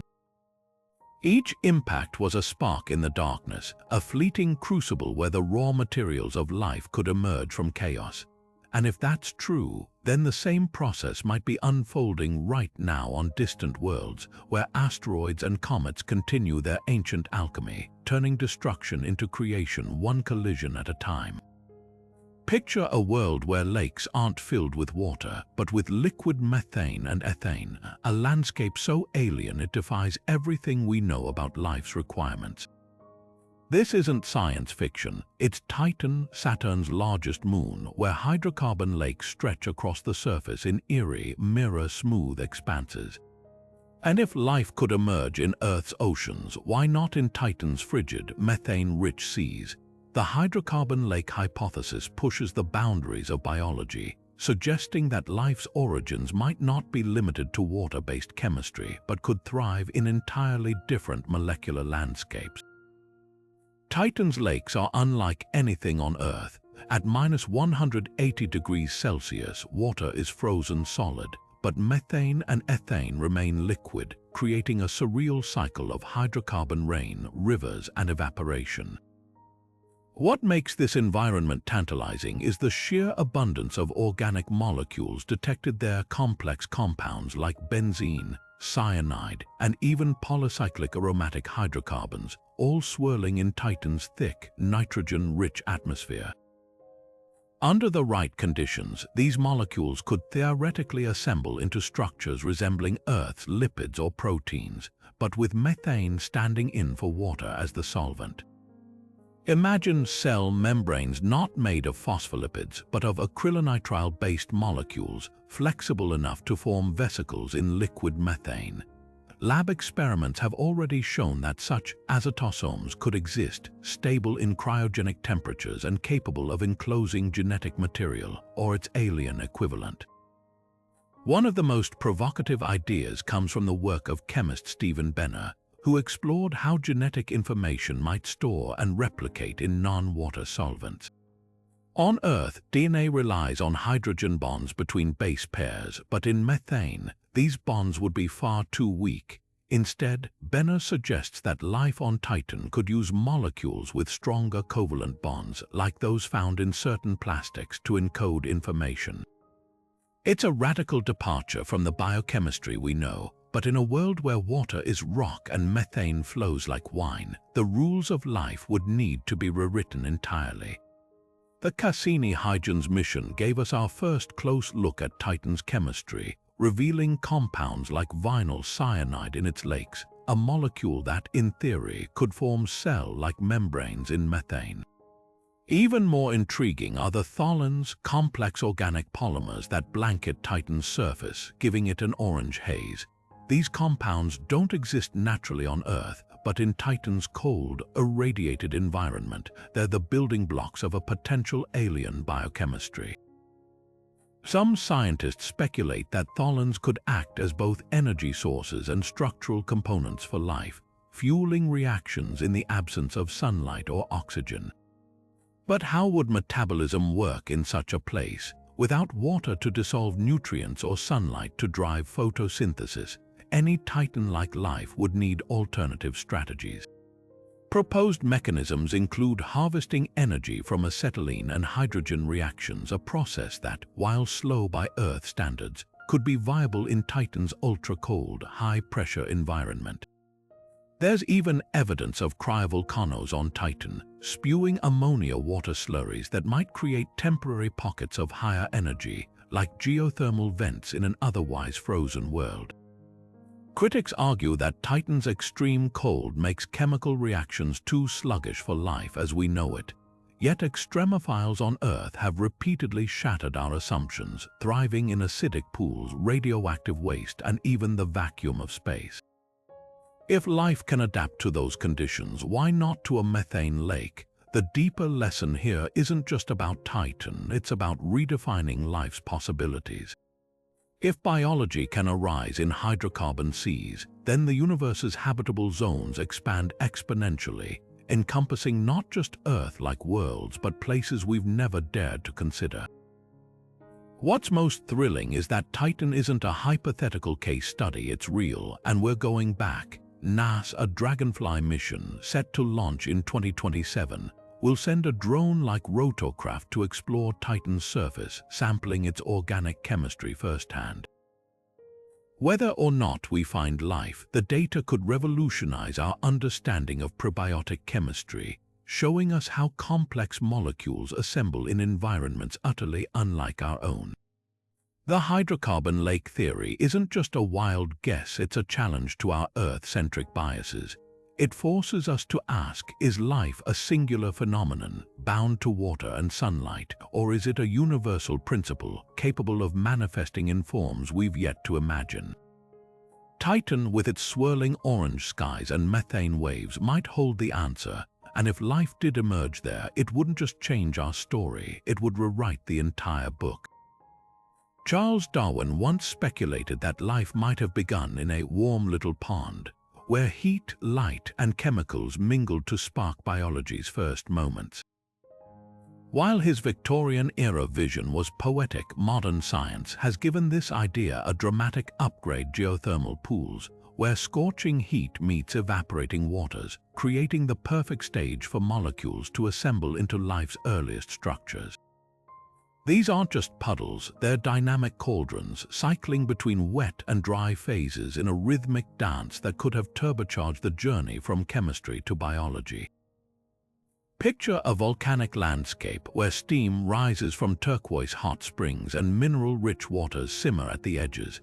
As these pools evaporate under the sun, the remaining liquid becomes a concentrated brew of organic molecules, squeezed closer together until they start linking into chains, a process called polymerization. Then, when rains or groundwater refill the pool, the newly formed compounds disperse, only to repeat the cycle again and again. Each wet-dry phase acts like a molecular gym, forcing simple ingredients to build strength and complexity through repetition. Laboratory experiments back this up perfectly. When scientists simulate these conditions by drying out amino acids and sugars, then rewetting them, they've watched as these molecules snap together into longer strands, including peptides and even RNA-like fragments. It's as if the pools themselves were ancient training grounds, teaching molecules how to grow up. But here's the twist: geothermal pools offer more than just cycling, they're packed with energy. The same volcanic heat that keeps them warm also charges them with reactive minerals like sulfides and phosphates, which could have acted as catalysts, lowering the energy barriers for key reactions. Yellowstone's Grand Prismatic Spring is a living example. Its vibrant colors come from extremophiles microbes thriving in near-boiling, chemical-laden waters. While these organisms are modern, they're proof that such environments are ripe for biology. Now, rewind 4 billion years before life existed, those same conditions might have been forging the very first biomolecules.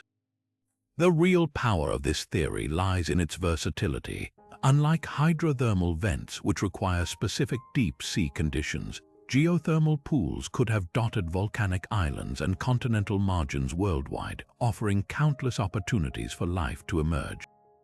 Some might have been acidic, others alkaline, some rich in metals, others in silica. This diversity means that even if one pool's chemistry hit a dead end, another might have stumbled onto the right combination. It's a numbers game, with Earth's geology dealing trillions of molecular hands over millions of years. Critics argue that while wet-dry cycles promote polymerization, they don't explain how those polymers acquired function, like self-replication or metabolism. Yet recent studies show that mineral surfaces in these pools could have helped select for useful sequences. Certain clays, for instance, bind RNA strands in ways that enhance their stability and catalytic potential. Over time, the pools might have acted as both factory and filter, producing random chains but preserving only the ones that happened to be good at copying themselves or harvesting energy. What's fascinating is how this idea bridges old and new. Darwin's quaint pond becomes a network of seething, mineral-rich laboratories where physics and chemistry conspire to build complexity. And the implications stretch beyond Earth. Mars' ancient hot springs like those in Columbia Hills, or even Saturn's icy moon Enceladus with its geyser-warmed fissures, could have hosted similar cycles. The warm little pond wasn't just a happy accident, it was a universal recipe, simmering wherever heat, water, and patience intersect. And in those steamy, ever-changing waters, the universe might have whispered its first secrets to life. Cosmic rays, those high-energy particles racing through space at nearly the speed of light, are often seen as destructive forces, shredding DNA and sterilizing planets. But what if they played the opposite role in life's origins? The cosmic ray mutagenesis theory flips the narrative, suggesting these relentless particles didn't just threaten early life. They accelerated its evolution by bombarding simple molecules with bursts of energy, triggering mutations that pushed chemistry toward biology. Take Deinococcus radiodurans, a modern microbe nicknamed Conan the bacterium, for its ability to withstand radiation levels thousands of times stronger than what would kill a human. This extremophile doesn't just survive cosmic rays, it thrives under them, repairing its shattered DNA with astonishing efficiency. Its secret, redundant genetic backups and rapid molecular repair kits, traits that hint at how life might have adapted to a high-radiation cradle. If such organisms exist today, could their ancestors have emerged in an environment where cosmic rays were the driving force behind innovation? Here's how it might have worked. On early Earth, before the atmosphere thickened with protective ozone, cosmic rays would have penetrated deep into surface waters and even underground fissures. When these particles struck clusters of prebiotic molecules like amino acids or nucleotides, their energy could have destabilized chemical bonds, forcing rearrangements that led to new, more complex structures. Some of these random changes would have been catastrophic, breaking molecules apart, but others might have stumbled into stability, creating rare configurations capable of self-replication or energy capture. Over millions of years, this trial by fire could have acted like a cosmic sieve, filtering out weak arrangements and preserving only the most resilient. Lab experiments lend weight to the idea. When scientists expose organic compounds to ionizing radiation, a proxy for cosmic rays, they've observed the formation of nucleobases, the building blocks of genetic material. Even more intriguing, certain clays and mineral surfaces can shield these molecules from total destruction, acting like microscopic bunkers where radiation's chaos is tempered just enough to allow progress. It's a delicate balance: too much radiation and everything falls apart, too little and molecules stagnate. But in that narrow Goldilocks zone, cosmic rays become sculptors, chiseling randomness into order. The implications stretch beyond Earth. Mars, with its thin atmosphere and lack of a magnetic field, would have been bathed in cosmic rays for billions of years. If life did emerge there, it might have followed a similar high-radiation roadmap, evolving robustness from the start. Even Europa's icy shell, though thick, isn't impervious. Cosmic rays could penetrate near-surface pockets, energizing chemistry in ways we're only beginning to understand. Critics argue that radiation's destructive power usually outweighs its creative potential, but nature has a way of turning obstacles into opportunities. The very mutations that cosmic rays induce are the raw material of evolution, driving diversity even in modern organisms. And while today's life shields itself from radiation, early molecules wouldn't have had that luxury. They'd have had to embrace it, turning a lethal environment into an evolutionary forge.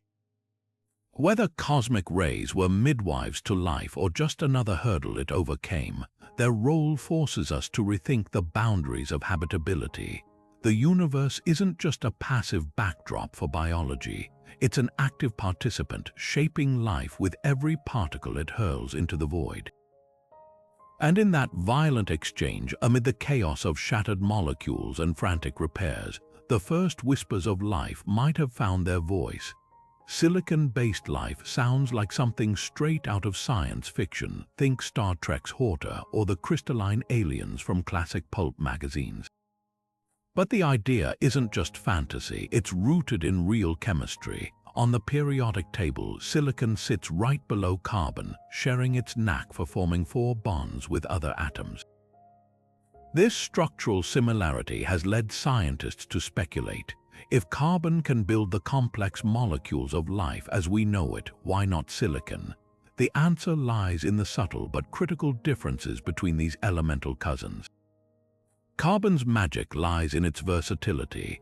It forms strong, stable bonds with itself and other elements, creating chains, rings, and branching structures that serve as life scaffolding. Think of DNA's spiraling backbone or the intricate folds of proteins, all made possible by carbon's ability to link up in endless configurations. Silicon can form similar bonds, but there's a catch. While carbon-carbon bonds are robust, silicon-silicon bonds are weaker and more prone to breaking, especially in the presence of water or oxygen. Worse, when silicon reacts with oxygen, it creates silicon dioxide, better known as quartz or sand, a solid, inert material that's useless for the dynamic chemistry life requires. On Earth, that's a dead end, yet the universe is vast and conditions vary wildly. Imagine a planet with a nitrogen-methane atmosphere, frigid temperatures, and lakes of liquid ethane like Titan. In such an environment, silicon might shine. At ultra-low temperatures, silicon-based molecules could persist longer, their reactions slowed to a crawl. Instead of water as a solvent, methane or ammonia could play that role, offering a stable medium for silicon chemistry to unfold. Some lab experiments have even shown that silicon can form analogues of organic compounds, silanes instead of hydrocarbons, for instance, though they're far less stable than their carbon counterparts. The real hurdle isn't just stability but complexity. Life as we know it depends on polymers, long, information-rich molecules like proteins and nucleic acids. Silicon struggles here. While it can form short chains, they tend to fall apart or branch unpredictably, making it nearly impossible to build the precise, reproducible structures needed for heredity or metabolism. Even if silicon-based molecules could somehow self-replicate, their error rate would likely be catastrophic with no clear path to Darwinian evolution. Still, the idea persists because it challenges our carbon-centric biases. After all, if life on Earth evolved to fit our planet's chemistry, who's to say life elsewhere couldn't adapt to silicon's quirks? Perhaps in a high-pressure, oxygen-free environment with energy sources we haven't imagined, silicon could carve out its own version of biology. The search for extraterrestrial life often focuses on carbon because it's the path we know, but the universe might have other blueprints. For now, silicon-based life remains a tantalizing what-if, a reminder that life's potential forms are limited only by the laws of physics and our imagination. Whether it's possible or not, the question pushes us to think bigger, to consider that the building blocks of life might not always look familiar. And in that uncertainty lies the thrill of exploration, the chance that somewhere in some distant corner of the cosmos, crystals might breathe. Black smoke vents rise from the ocean floor like skyscrapers of the deep, spewing superheated water at temperatures that would boil blood, yet they're teeming with life. These towering chimneys, forged by magma-heated fluids gushing through Earth's crust, might hold the secret to life's origins. The theory goes like this: 4 billion years ago, before sunlight could penetrate Earth's thick, hazy atmosphere, black smokers provided both the energy and the raw materials needed to jumpstart biology. Unlike surface environments battered by asteroids and scorched by UV rays, these deep-sea oases offered stability, a pressurized, mineral-rich refuge where life could experiment without interruption. Modern black smokers host ecosystems that defy expectations. Giant tube worms, blind shrimp, and heat-loving microbes thrive here, all sustained not by photosynthesis but by chemosynthesis, a process where organisms harvest energy from chemicals like hydrogen sulfide. The microbes are the true pioneers, forming dense mats that convert toxic vent fluids into usable energy. These extremophiles don't just survive in conditions that would kill most life, they flourish, proving that biology can pivot to exploit even the harshest environments. The leap from these modern communities to life's origins isn't as far-fetched as it seems. Black smokers are more than just habitats, they're electrochemical reactors. Their porous mineral walls, rich in iron and sulfur, create natural gradients where hot, acidic vent fluid meets cold, alkaline seawater. This contrast generates tiny voltage differences, effectively turning the vents into batteries. Lab experiments show that similar gradients can drive the synthesis of organic molecules, suggesting ancient vents might have done the same on a planetary scale. One striking parallel lies in the enzymes of modern vent microbes. Many contain iron-sulfur clusters at their core, molecular structures eerily similar to the minerals coating black smoker surfaces. It's as if biology preserved a relic of its geological birthplace, embedding volcanic chemistry into the very machinery of life. Even more compelling, the vent's labyrinthine structure provides countless microscopic nooks where molecules could concentrate, interact, and gradually complexify. Picture a sponge-like matrix, its pores acting as tiny test tubes where random chemistry could stumble into order.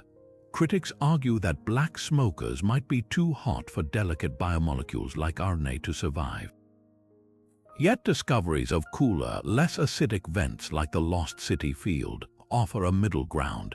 These systems still harness geothermal energy but at gentler temperatures, bridging the gap between hellish conditions and biology's fragility. Whether life began in scalding black smokers or their temperate cousins, the lesson is the same.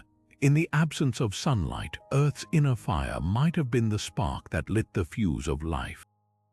The implications stretch beyond our planet. If hydrothermal vents birthed life here, similar systems on Europa's ocean floor or Enceladus's seafloor geysers could be brewing biology right now.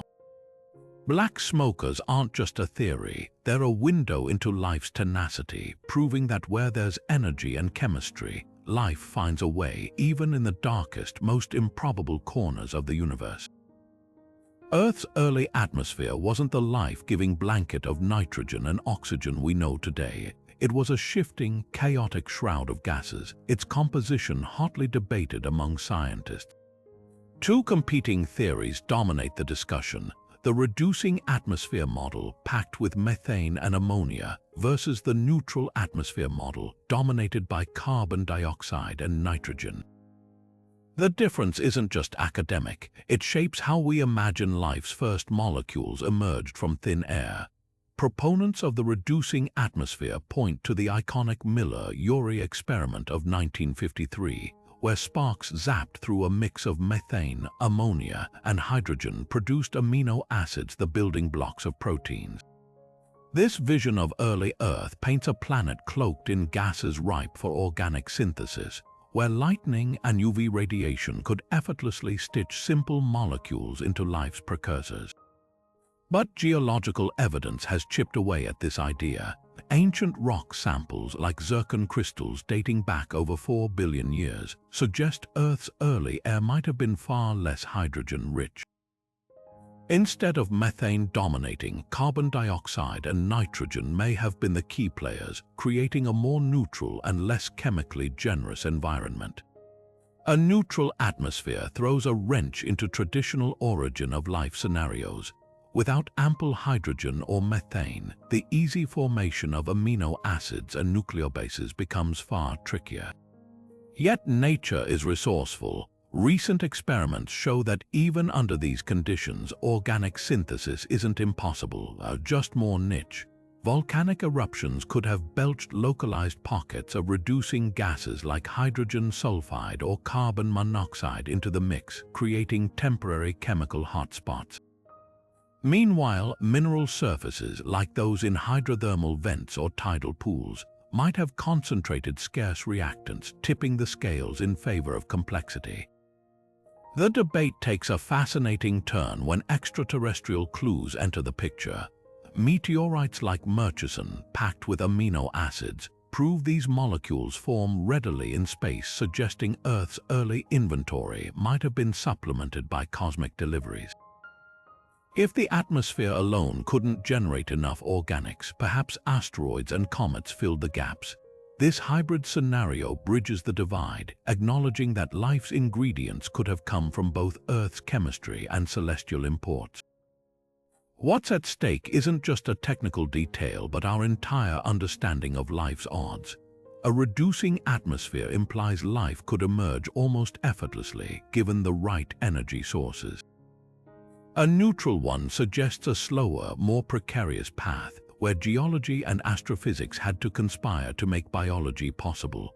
The answer might lie in Earth's own restlessness. Early atmospheres weren't static. They evolved with volcanic activity, asteroid impacts, and the slow rise of oxygen.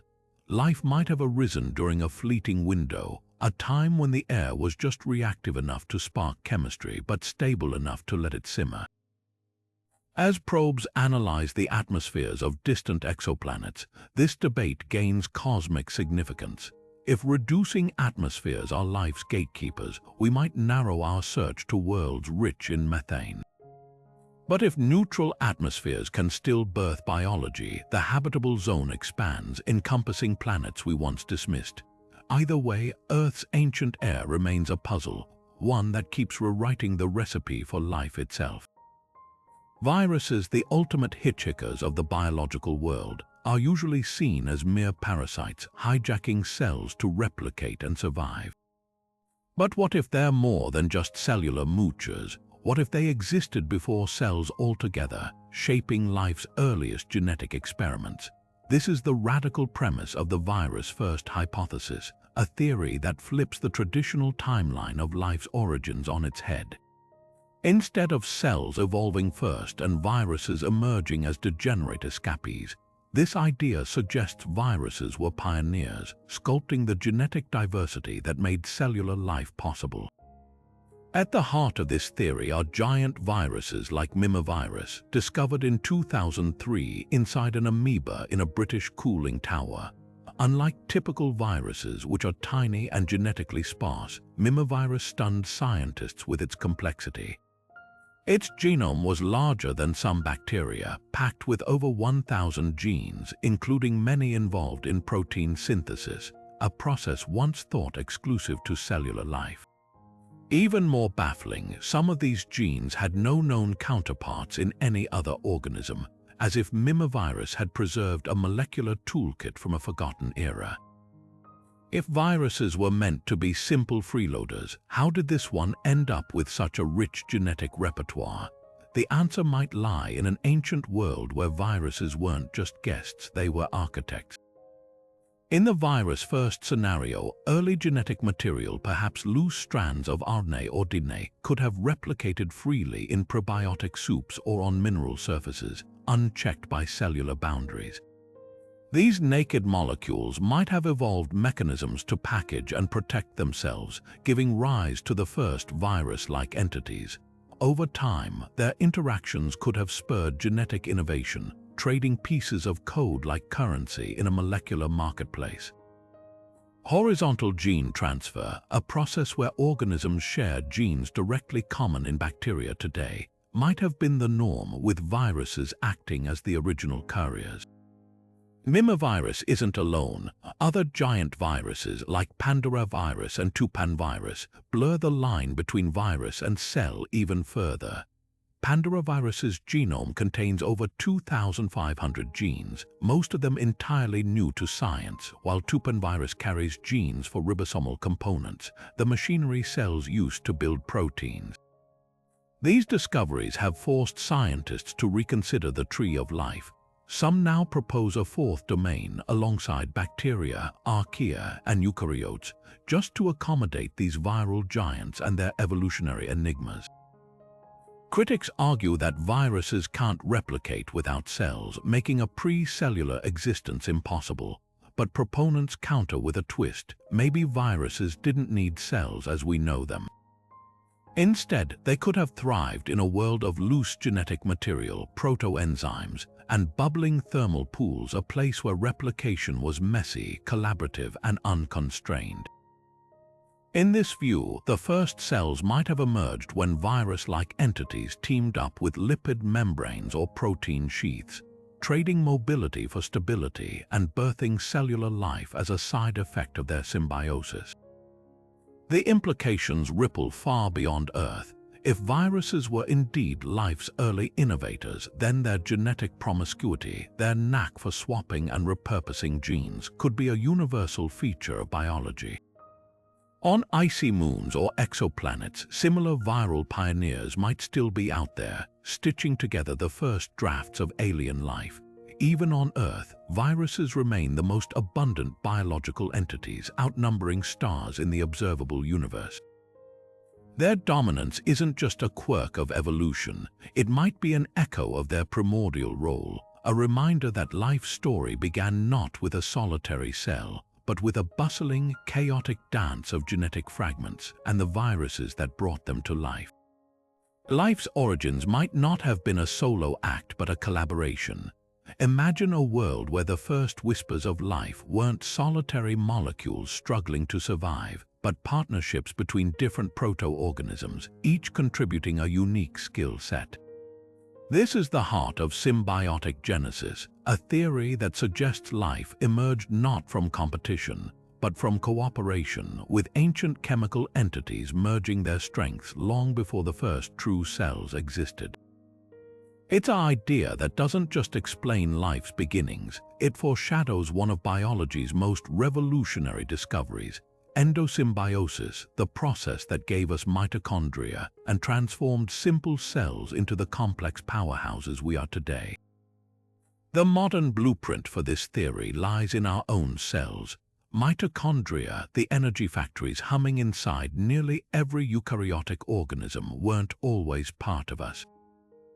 They began as free-living bacteria, swallowed by a host cell billions of years ago in an act of primal teamwork.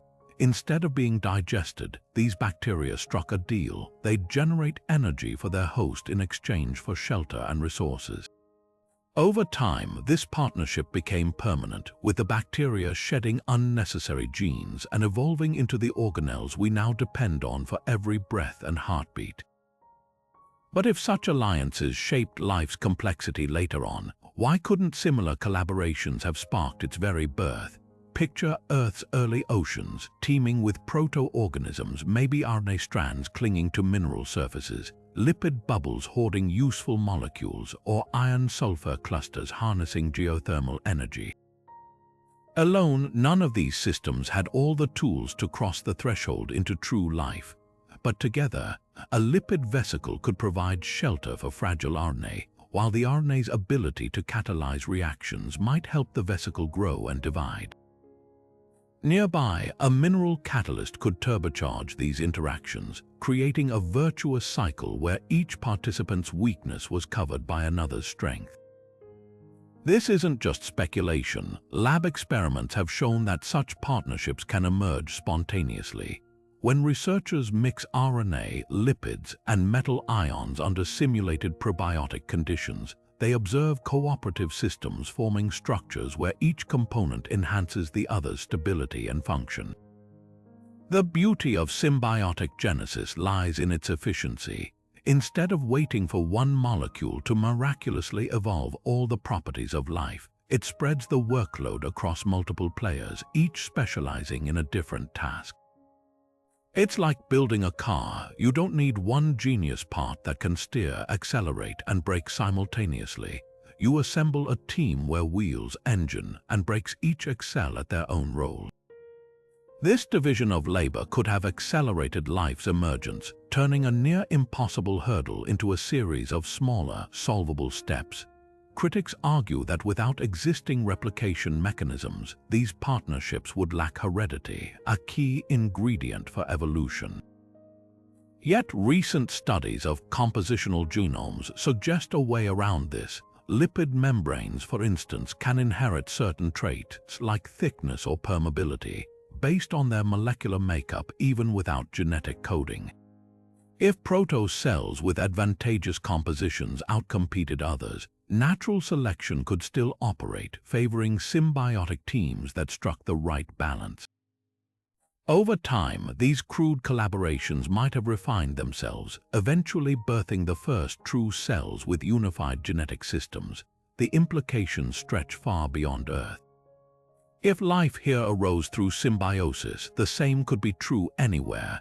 Alien biology might not rely on DNA or cells as we know them, but the universal principle of collaboration of disparate parts finding synergy in chaos could be a cosmic constant.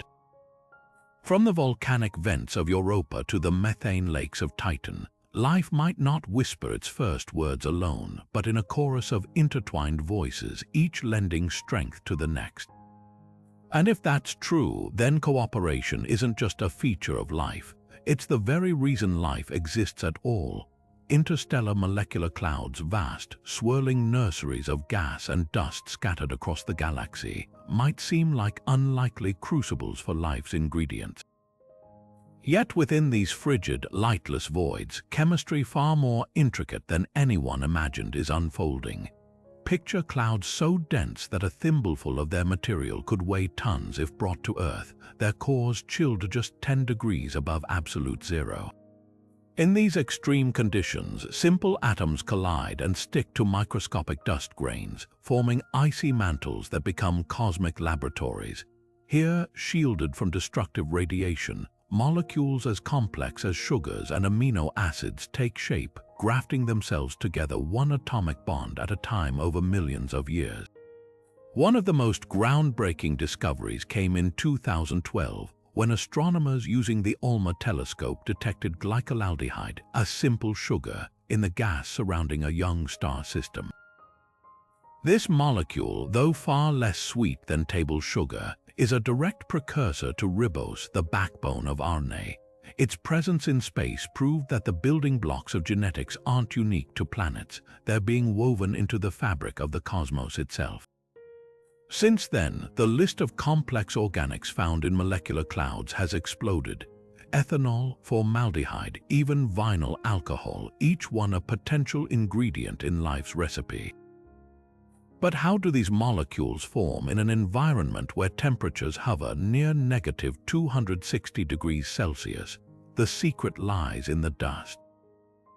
Tiny silicate or carbon grains, no larger than smoke particles, act as cosmic workbenches. When atoms like carbon, oxygen, and hydrogen stick to their surfaces, the grains' crystalline structures orient the atoms just right, allowing them to link up despite the cold. Slow-motion chemistry unfolds over eons, with occasional bursts of energy from cosmic rays or ultraviolet light tunneling in from nearby stars, kicking reactions into higher gear.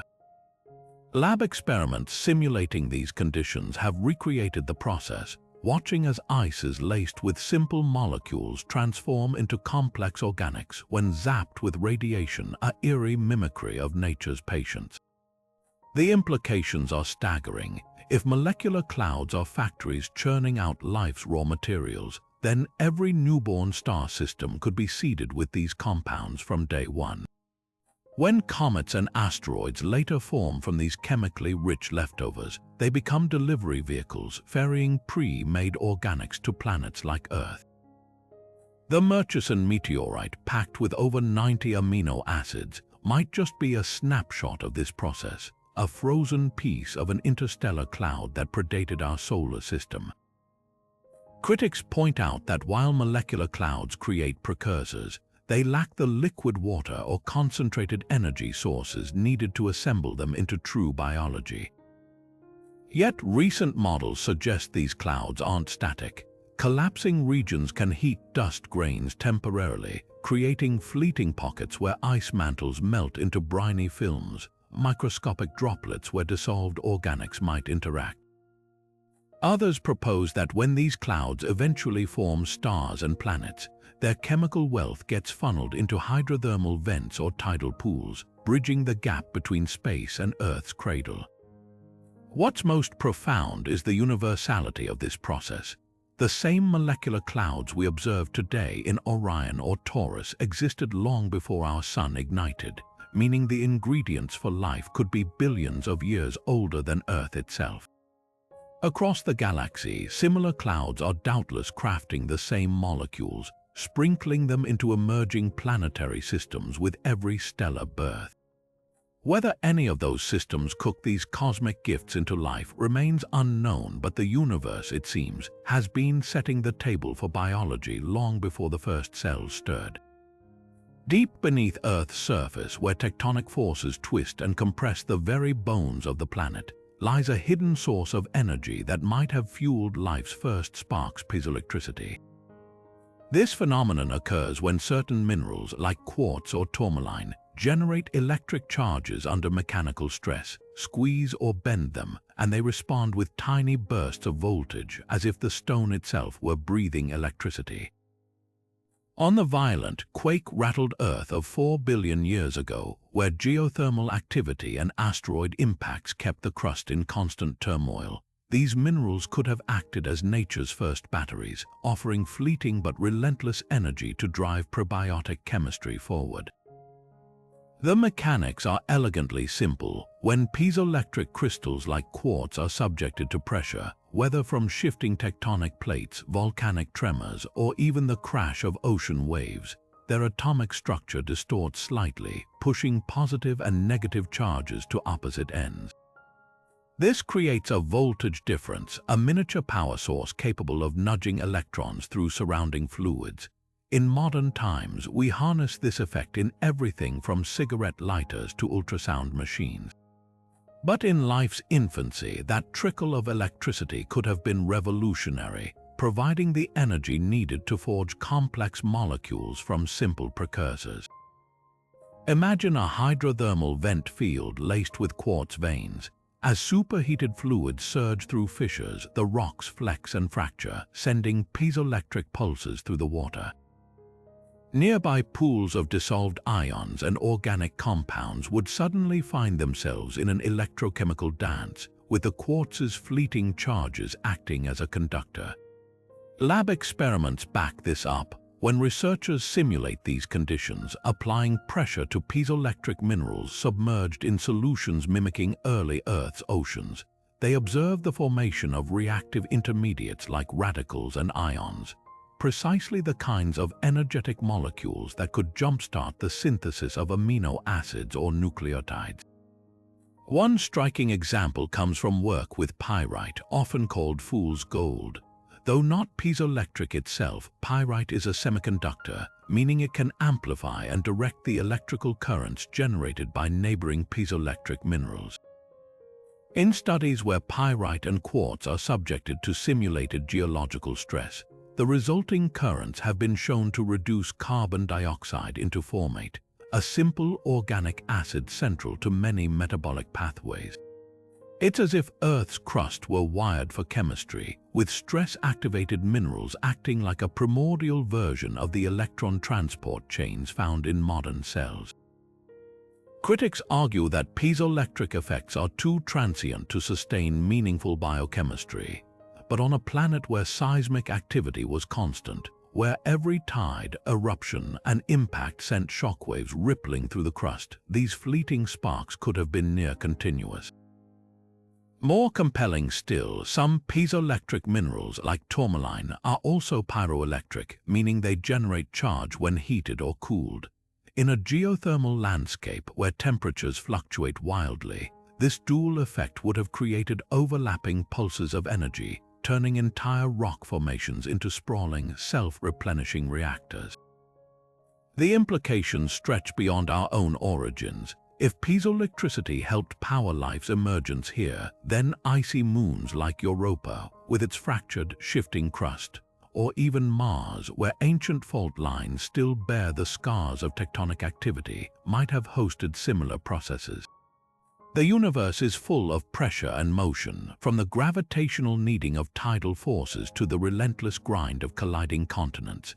Wherever minerals flex, the whisper of electricity follows, and with it, perhaps, the first murmurs of life. What's most poetic is how this theory ties life's beginnings to the planet's own restlessness. The same forces that sculpted mountains and carved ocean basins might also have orchestrated the delicate chemistry of life, turning Earth's tremors into a symphony of sparks. And if that's true, then life wasn't just born on this planet. It was forged by it, shaped in the crucible of a world that couldn't sit still. Phosphorus sits at the heart of life as we know it, a key ingredient in DNA's backbone, ATP's energy-carrying molecules, and even the phospholipids that build cell membranes. But what if life could have started without it, or worse, what if it used something far more toxic instead? That's the startling premise behind the search for phosphorus alternatives, a theory that challenges one of biology's most fundamental assumptions. The controversy erupted in 2010 with the discovery of G-Phage1, an extremophile bacterium from California's Mono Lake, a body of water so saturated with arsenic that it's nearly inhospitable to most life. NASA scientists claimed this microbe didn't just tolerate arsenic. It incorporated the poison directly into its DNA, replacing phosphorus atoms in its genetic code. The implications were staggering. If true, it meant life wasn't bound to the elements we consider essential. It could rewrite its own recipe, potentially thriving in environments where phosphorus was scarce but arsenic abundant, like the acidic hot springs of distant planets or the briny subsurface oceans of icy moons. But the celebration was short-lived. Other labs failed to replicate the findings, arguing that G-Phage1 merely resisted arsenic's toxicity rather than embracing it as a building block. The bacterium's DNA still contained traces of phosphorus, and subsequent studies suggested arsenic couldn't stably replace phosphorus in genetic molecules. Its bonds were too weak, causing DNA strands to fall apart within hours. The scientific consensus tilted toward skepticism, yet the debate left a tantalizing question lingering. Even if G-Phage1 didn't swap phosphorus for arsenic, could another organism, under different conditions, pull off this biochemical sleight of hand? The chemistry tells a nuanced story. Phosphorus is prized for its versatility. It forms strong, stable bonds capable of linking nucleotides into long DNA chains or storing energy in ATP's high-energy phosphate groups. Arsenic, on the other hand, is a rogue element. It mimics phosphorus closely enough to sneak into biochemical pathways but disrupts them like a saboteur, breaking bonds and destabilizing structures. Yet in a world where phosphorus was vanishingly rare, might arsenic have served as a temporary stand-in, helping proto-life stumble forward until phosphorus became available? Some lab experiments show that certain bacteria can partially substitute arsenic for phosphorus in specific molecules when starved of the latter, hinting at a precarious workaround. Beyond arsenic, other elements have been floated as potential phosphorus substitutes. Sulfur, for instance, plays a central role in many enzymes and could theoretically form backbone-like chains in alternative biochemistries. Silicon, despite its limitations in carbon-based life, has been proposed as a phosphate analog in hypothetical sulfur-rich environments, but none match phosphorus's unique blend of stability and reactivity, the Goldilocks zone that makes it indispensable for life as we know it. The deeper question isn't just about swapping elements, it's about redefining life's boundaries. If organisms can adapt to use arsenic or other substitutes, even imperfectly, it expands the range of habitats where we might find biology. Imagine a distant world where volcanic fumes pump arsenic into stagnant seas, and life evolves to exploit the poison coursing through its veins. Such a scenario wouldn't just challenge our textbooks, it would force us to rethink the very signatures we search for in the hunt for extraterrestrial life. While the G-Phage-1 controversy remains unresolved, its legacy endures. It reminds us that life is a master of improvisation, capable of bending chemistry to its will in ways we're only beginning to imagine. Whether phosphorus is truly irreplaceable or just the best option on Earth, the search for alternatives keeps the door open to possibilities as strange as the universe itself. Dark matter makes up roughly 27% of the universe, 5 times more than all the atoms and molecules we can see. Yet it remains one of science's greatest mysteries. We know it exists because its gravity tugs on galaxies and bends light, but it doesn't interact with ordinary matter in any other detectable way. No light, no heat, no chemical bonds. But here's the wild question lurking in the shadows. What if dark matter isn't just an invisible cosmic scaffold? What if it's alive? The idea of dark matter life isn't just science fiction. It's a thought experiment grounded in the sheer weirdness of theoretical physics. If dark matter particles interact weakly with each other, something some models suggest, they could form stable, complex structures entirely separate from the world we know. Picture vast, intangible networks of dark matter atoms, assembling into forms as alien to us as we are to a proton. These hypothetical beings wouldn't breathe, eat, or reproduce in any way we'd recognize. Their biology, if that's even the right word, might revolve on gravitational dances, their cells bound by unseen forces, their metabolism fueled by the annihilation of their own particles in ways that release dark energy. A handful of physicists like Harvard's Lisa Randall have toyed with models where dark matter has its own forces and interactions, a hidden sector operating parallel to ours. In such a universe, dark matter life wouldn't just be possible, it might dominate most of reality, oblivious to the flickering stars and planets we call home. Imagine a dark matter organism perceiving time differently, its consciousness stretched across millennia as it drifts through galactic halos, feeding on the slow decay of its own kind. Of course, this is speculation at the fringes. There's zero evidence dark matter is anything but inert. Yet the sheer scale of the unknown forces us to wonder, if life emerged from the chaotic chemistry of early Earth, why couldn't it arise from the cryptic physics governing the universe's darkest corners? The answer might redefine not just what life is but where it could be hiding. After all, the universe rarely settles for simplicity. If it crafted us from stardust, why not shape something stranger from the void? What if our universe isn't the only one where life flickered into existence? Imagine an infinite tapestry of parallel realities, each with its own unique set of physical laws, some where gravity is stronger, others where the speed of light is slower, or where the fundamental constants that govern chemistry are utterly different. In this vast cosmic ensemble, could life have emerged in a universe unlike ours, then somehow crossed into our own?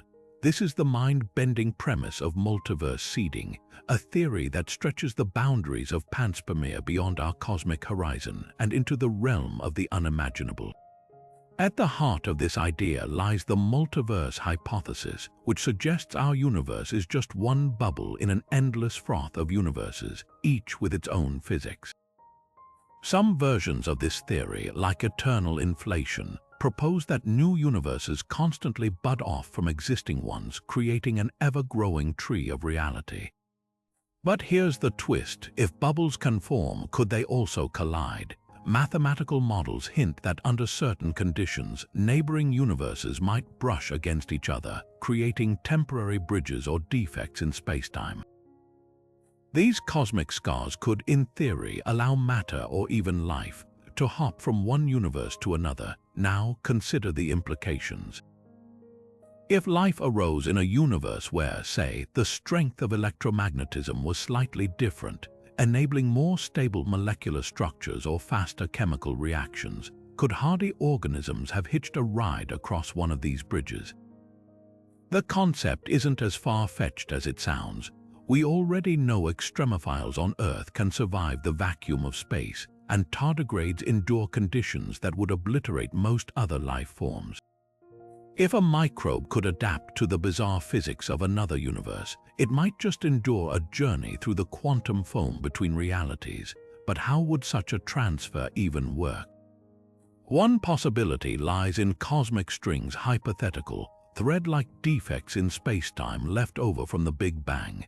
Some theories suggest these strings could act as conduits, channeling energy or matter between universes. Alternatively, black holes, those notorious devourers of matter, might serve as exit points in one universe and entry points in another. Hawking radiation and quantum tunneling near singularity could, under extreme conditions, spit particles back out into a neighboring cosmos. While pure speculation, these mechanisms offer a tantalizing glimpse at how life might traverse the multiverse. Critics, of course, raise valid objections. The energy required to keep a hypothetical wormhole between universes stable would be beyond anything we can imagine, and the odds of life evolving in a universe with radically different constants are hotly debated. Even if alternate universes exist, most would likely be sterile, too hot, too cold, or too short-lived for chemistry to ever take hold. Yet the sheer scale of the multiverse, if real, means that even the most improbable events could happen somewhere. And if life did arise in a universe fine-tuned differently than ours, its survival strategies might be as alien as its origin. What's most provocative is how this theory reframes the question of life's origins. Instead of Earth or even our universe being the sole cradle, biology could be a multiversal phenomenon, spreading like spores on the wind between cosmic bubbles. It's a humbling thought. The building blocks of life might not just be universal, but trans-universal, woven into the very fabric of reality's grand tapestry. Whether multiverse seeding is science or speculation, it forces us to confront the wildest possibility of all, that life's story might not belong to us alone. What if the first living organisms weren't the result of random chemistry or cosmic accidents, but lines of code in an unfathomably advanced simulation? This is the simulation hypothesis applied to life's origins, a theory that takes the already mind-bending idea that our universe might be artificial and pushes it even further. If reality is a construct, then life itself could be a deliberate feature, its emergence not a fluke of nature but a programmed inevitability. At the heart of this idea is the work of philosophers like Nick Bostrom, who famously argued that if civilizations ever gain the power to create hyper-realistic simulations of their ancestors, the number of simulated minds would vastly outnumber organic ones, making it statistically likely we're living in one. But if the universe is a simulation, why wouldn't its creators also simulate life's beginnings? Instead of hydrothermal vents or RNA strands, the first organisms might have been digital prototypes, their behaviors governed by algorithms rather than Darwinian selection. Imagine a universe where the rules of physics are just variables in an equation, and life is less a miracle than a subroutine running in the background. The implications are staggering. If life is programmed, its origins wouldn't follow the messy, trial-and-error path we've been piecing together from fossils and lab experiments. Instead, the simulation's architects could have designed life to emerge under precise conditions, like a game developer placing starter creatures in a virtual ecosystem. This could explain some of biology's deepest puzzles, like why life appeared on Earth so quickly after the planet cooled, or why the genetic code is so universal. In a simulation, these aren't accidents, they're design choices. Critics argue this theory is untestable, a modern-day, just-so story that replaces divine creation with silicon-based deities. Yet supporters counter that certain anomalies in physics, like the unnaturally precise fine-tuning of the universe's constants, could hint at an underlying programming logic. Even randomness, a cornerstone of evolution, might be a placeholder for procedural generation, the same way video games use algorithms to create endless, lifelike variations of terrain or weather. The most provocative twist: if life is simulated, its creators might not even be biological. They could be artificial intelligences from a parent universe, running ancestor simulations to study their own origins, or something far stranger. And if that's true, then the search for life's beginnings isn't just a quest for microbes in ancient rocks. It's a debugging mission, an attempt to reverse engineer the code of reality itself. Whether the simulation hypothesis holds water or not, it forces us to confront the limits of our imagination. After all, if life can emerge from stardust, why not from strings of ones and zeros? The answer might not lie in a test tube or a fossil record, but in the flicker of a cosmic server humming silently behind the curtain of existence. From the icy depths of space carrying microbial hitchhikers to the electric crackle of minerals deep beneath Earth's surface, we've journeyed through 30 astonishing theories about how life might have begun. Each one paints a different portrait of those first fragile moments when chemistry crossed into biology. Some ideas, like Panspermia or hydrothermal vents, are grounded in hard evidence backed by lab experiments and real-world discoveries. Others, like quantum origins or simulated life, stretch our imagination to the breaking point, challenging not just how life started, but what life even is. What's remarkable isn't just the diversity of these theories, it's how many of them could be true simultaneously. Maybe life didn't have a single origin story but many, with comets delivering organic ingredients, volcanic vents assembling them, and wet-dry cycles refining the mix until something sparked. Or perhaps the answer lies in a theory we haven't even conceived yet, waiting for some future scientist to stumble upon it in a lab or on a distant moon. This isn't just a scientific mystery, it's a human one. For centuries, we've looked to the stars and the depths of our planet, searching for clues to our own existence. Every discovery, from amino acids in meteorites to microbes thriving in radioactive rock, peels back another layer of the puzzle. And with missions like Dragonfly headed to Titan or drills probing Mars' subsurface, we're closer than ever to rewriting the story of life itself. So what's your take? Did life emerge from a primordial soup, or was it forged in the heart of a comet? Could we be the result of an ancient alien experiment, or is the answer hiding in plain sight, etched into the quantum fabric of reality? Drop your favorite theory in the comments. I'd love to hear which idea resonates with you. And if you're as fascinated by these cosmic mysteries as I am, don't forget to subscribe. The universe is full of secrets, and together we're just beginning to uncover them. Until next time, keep wondering.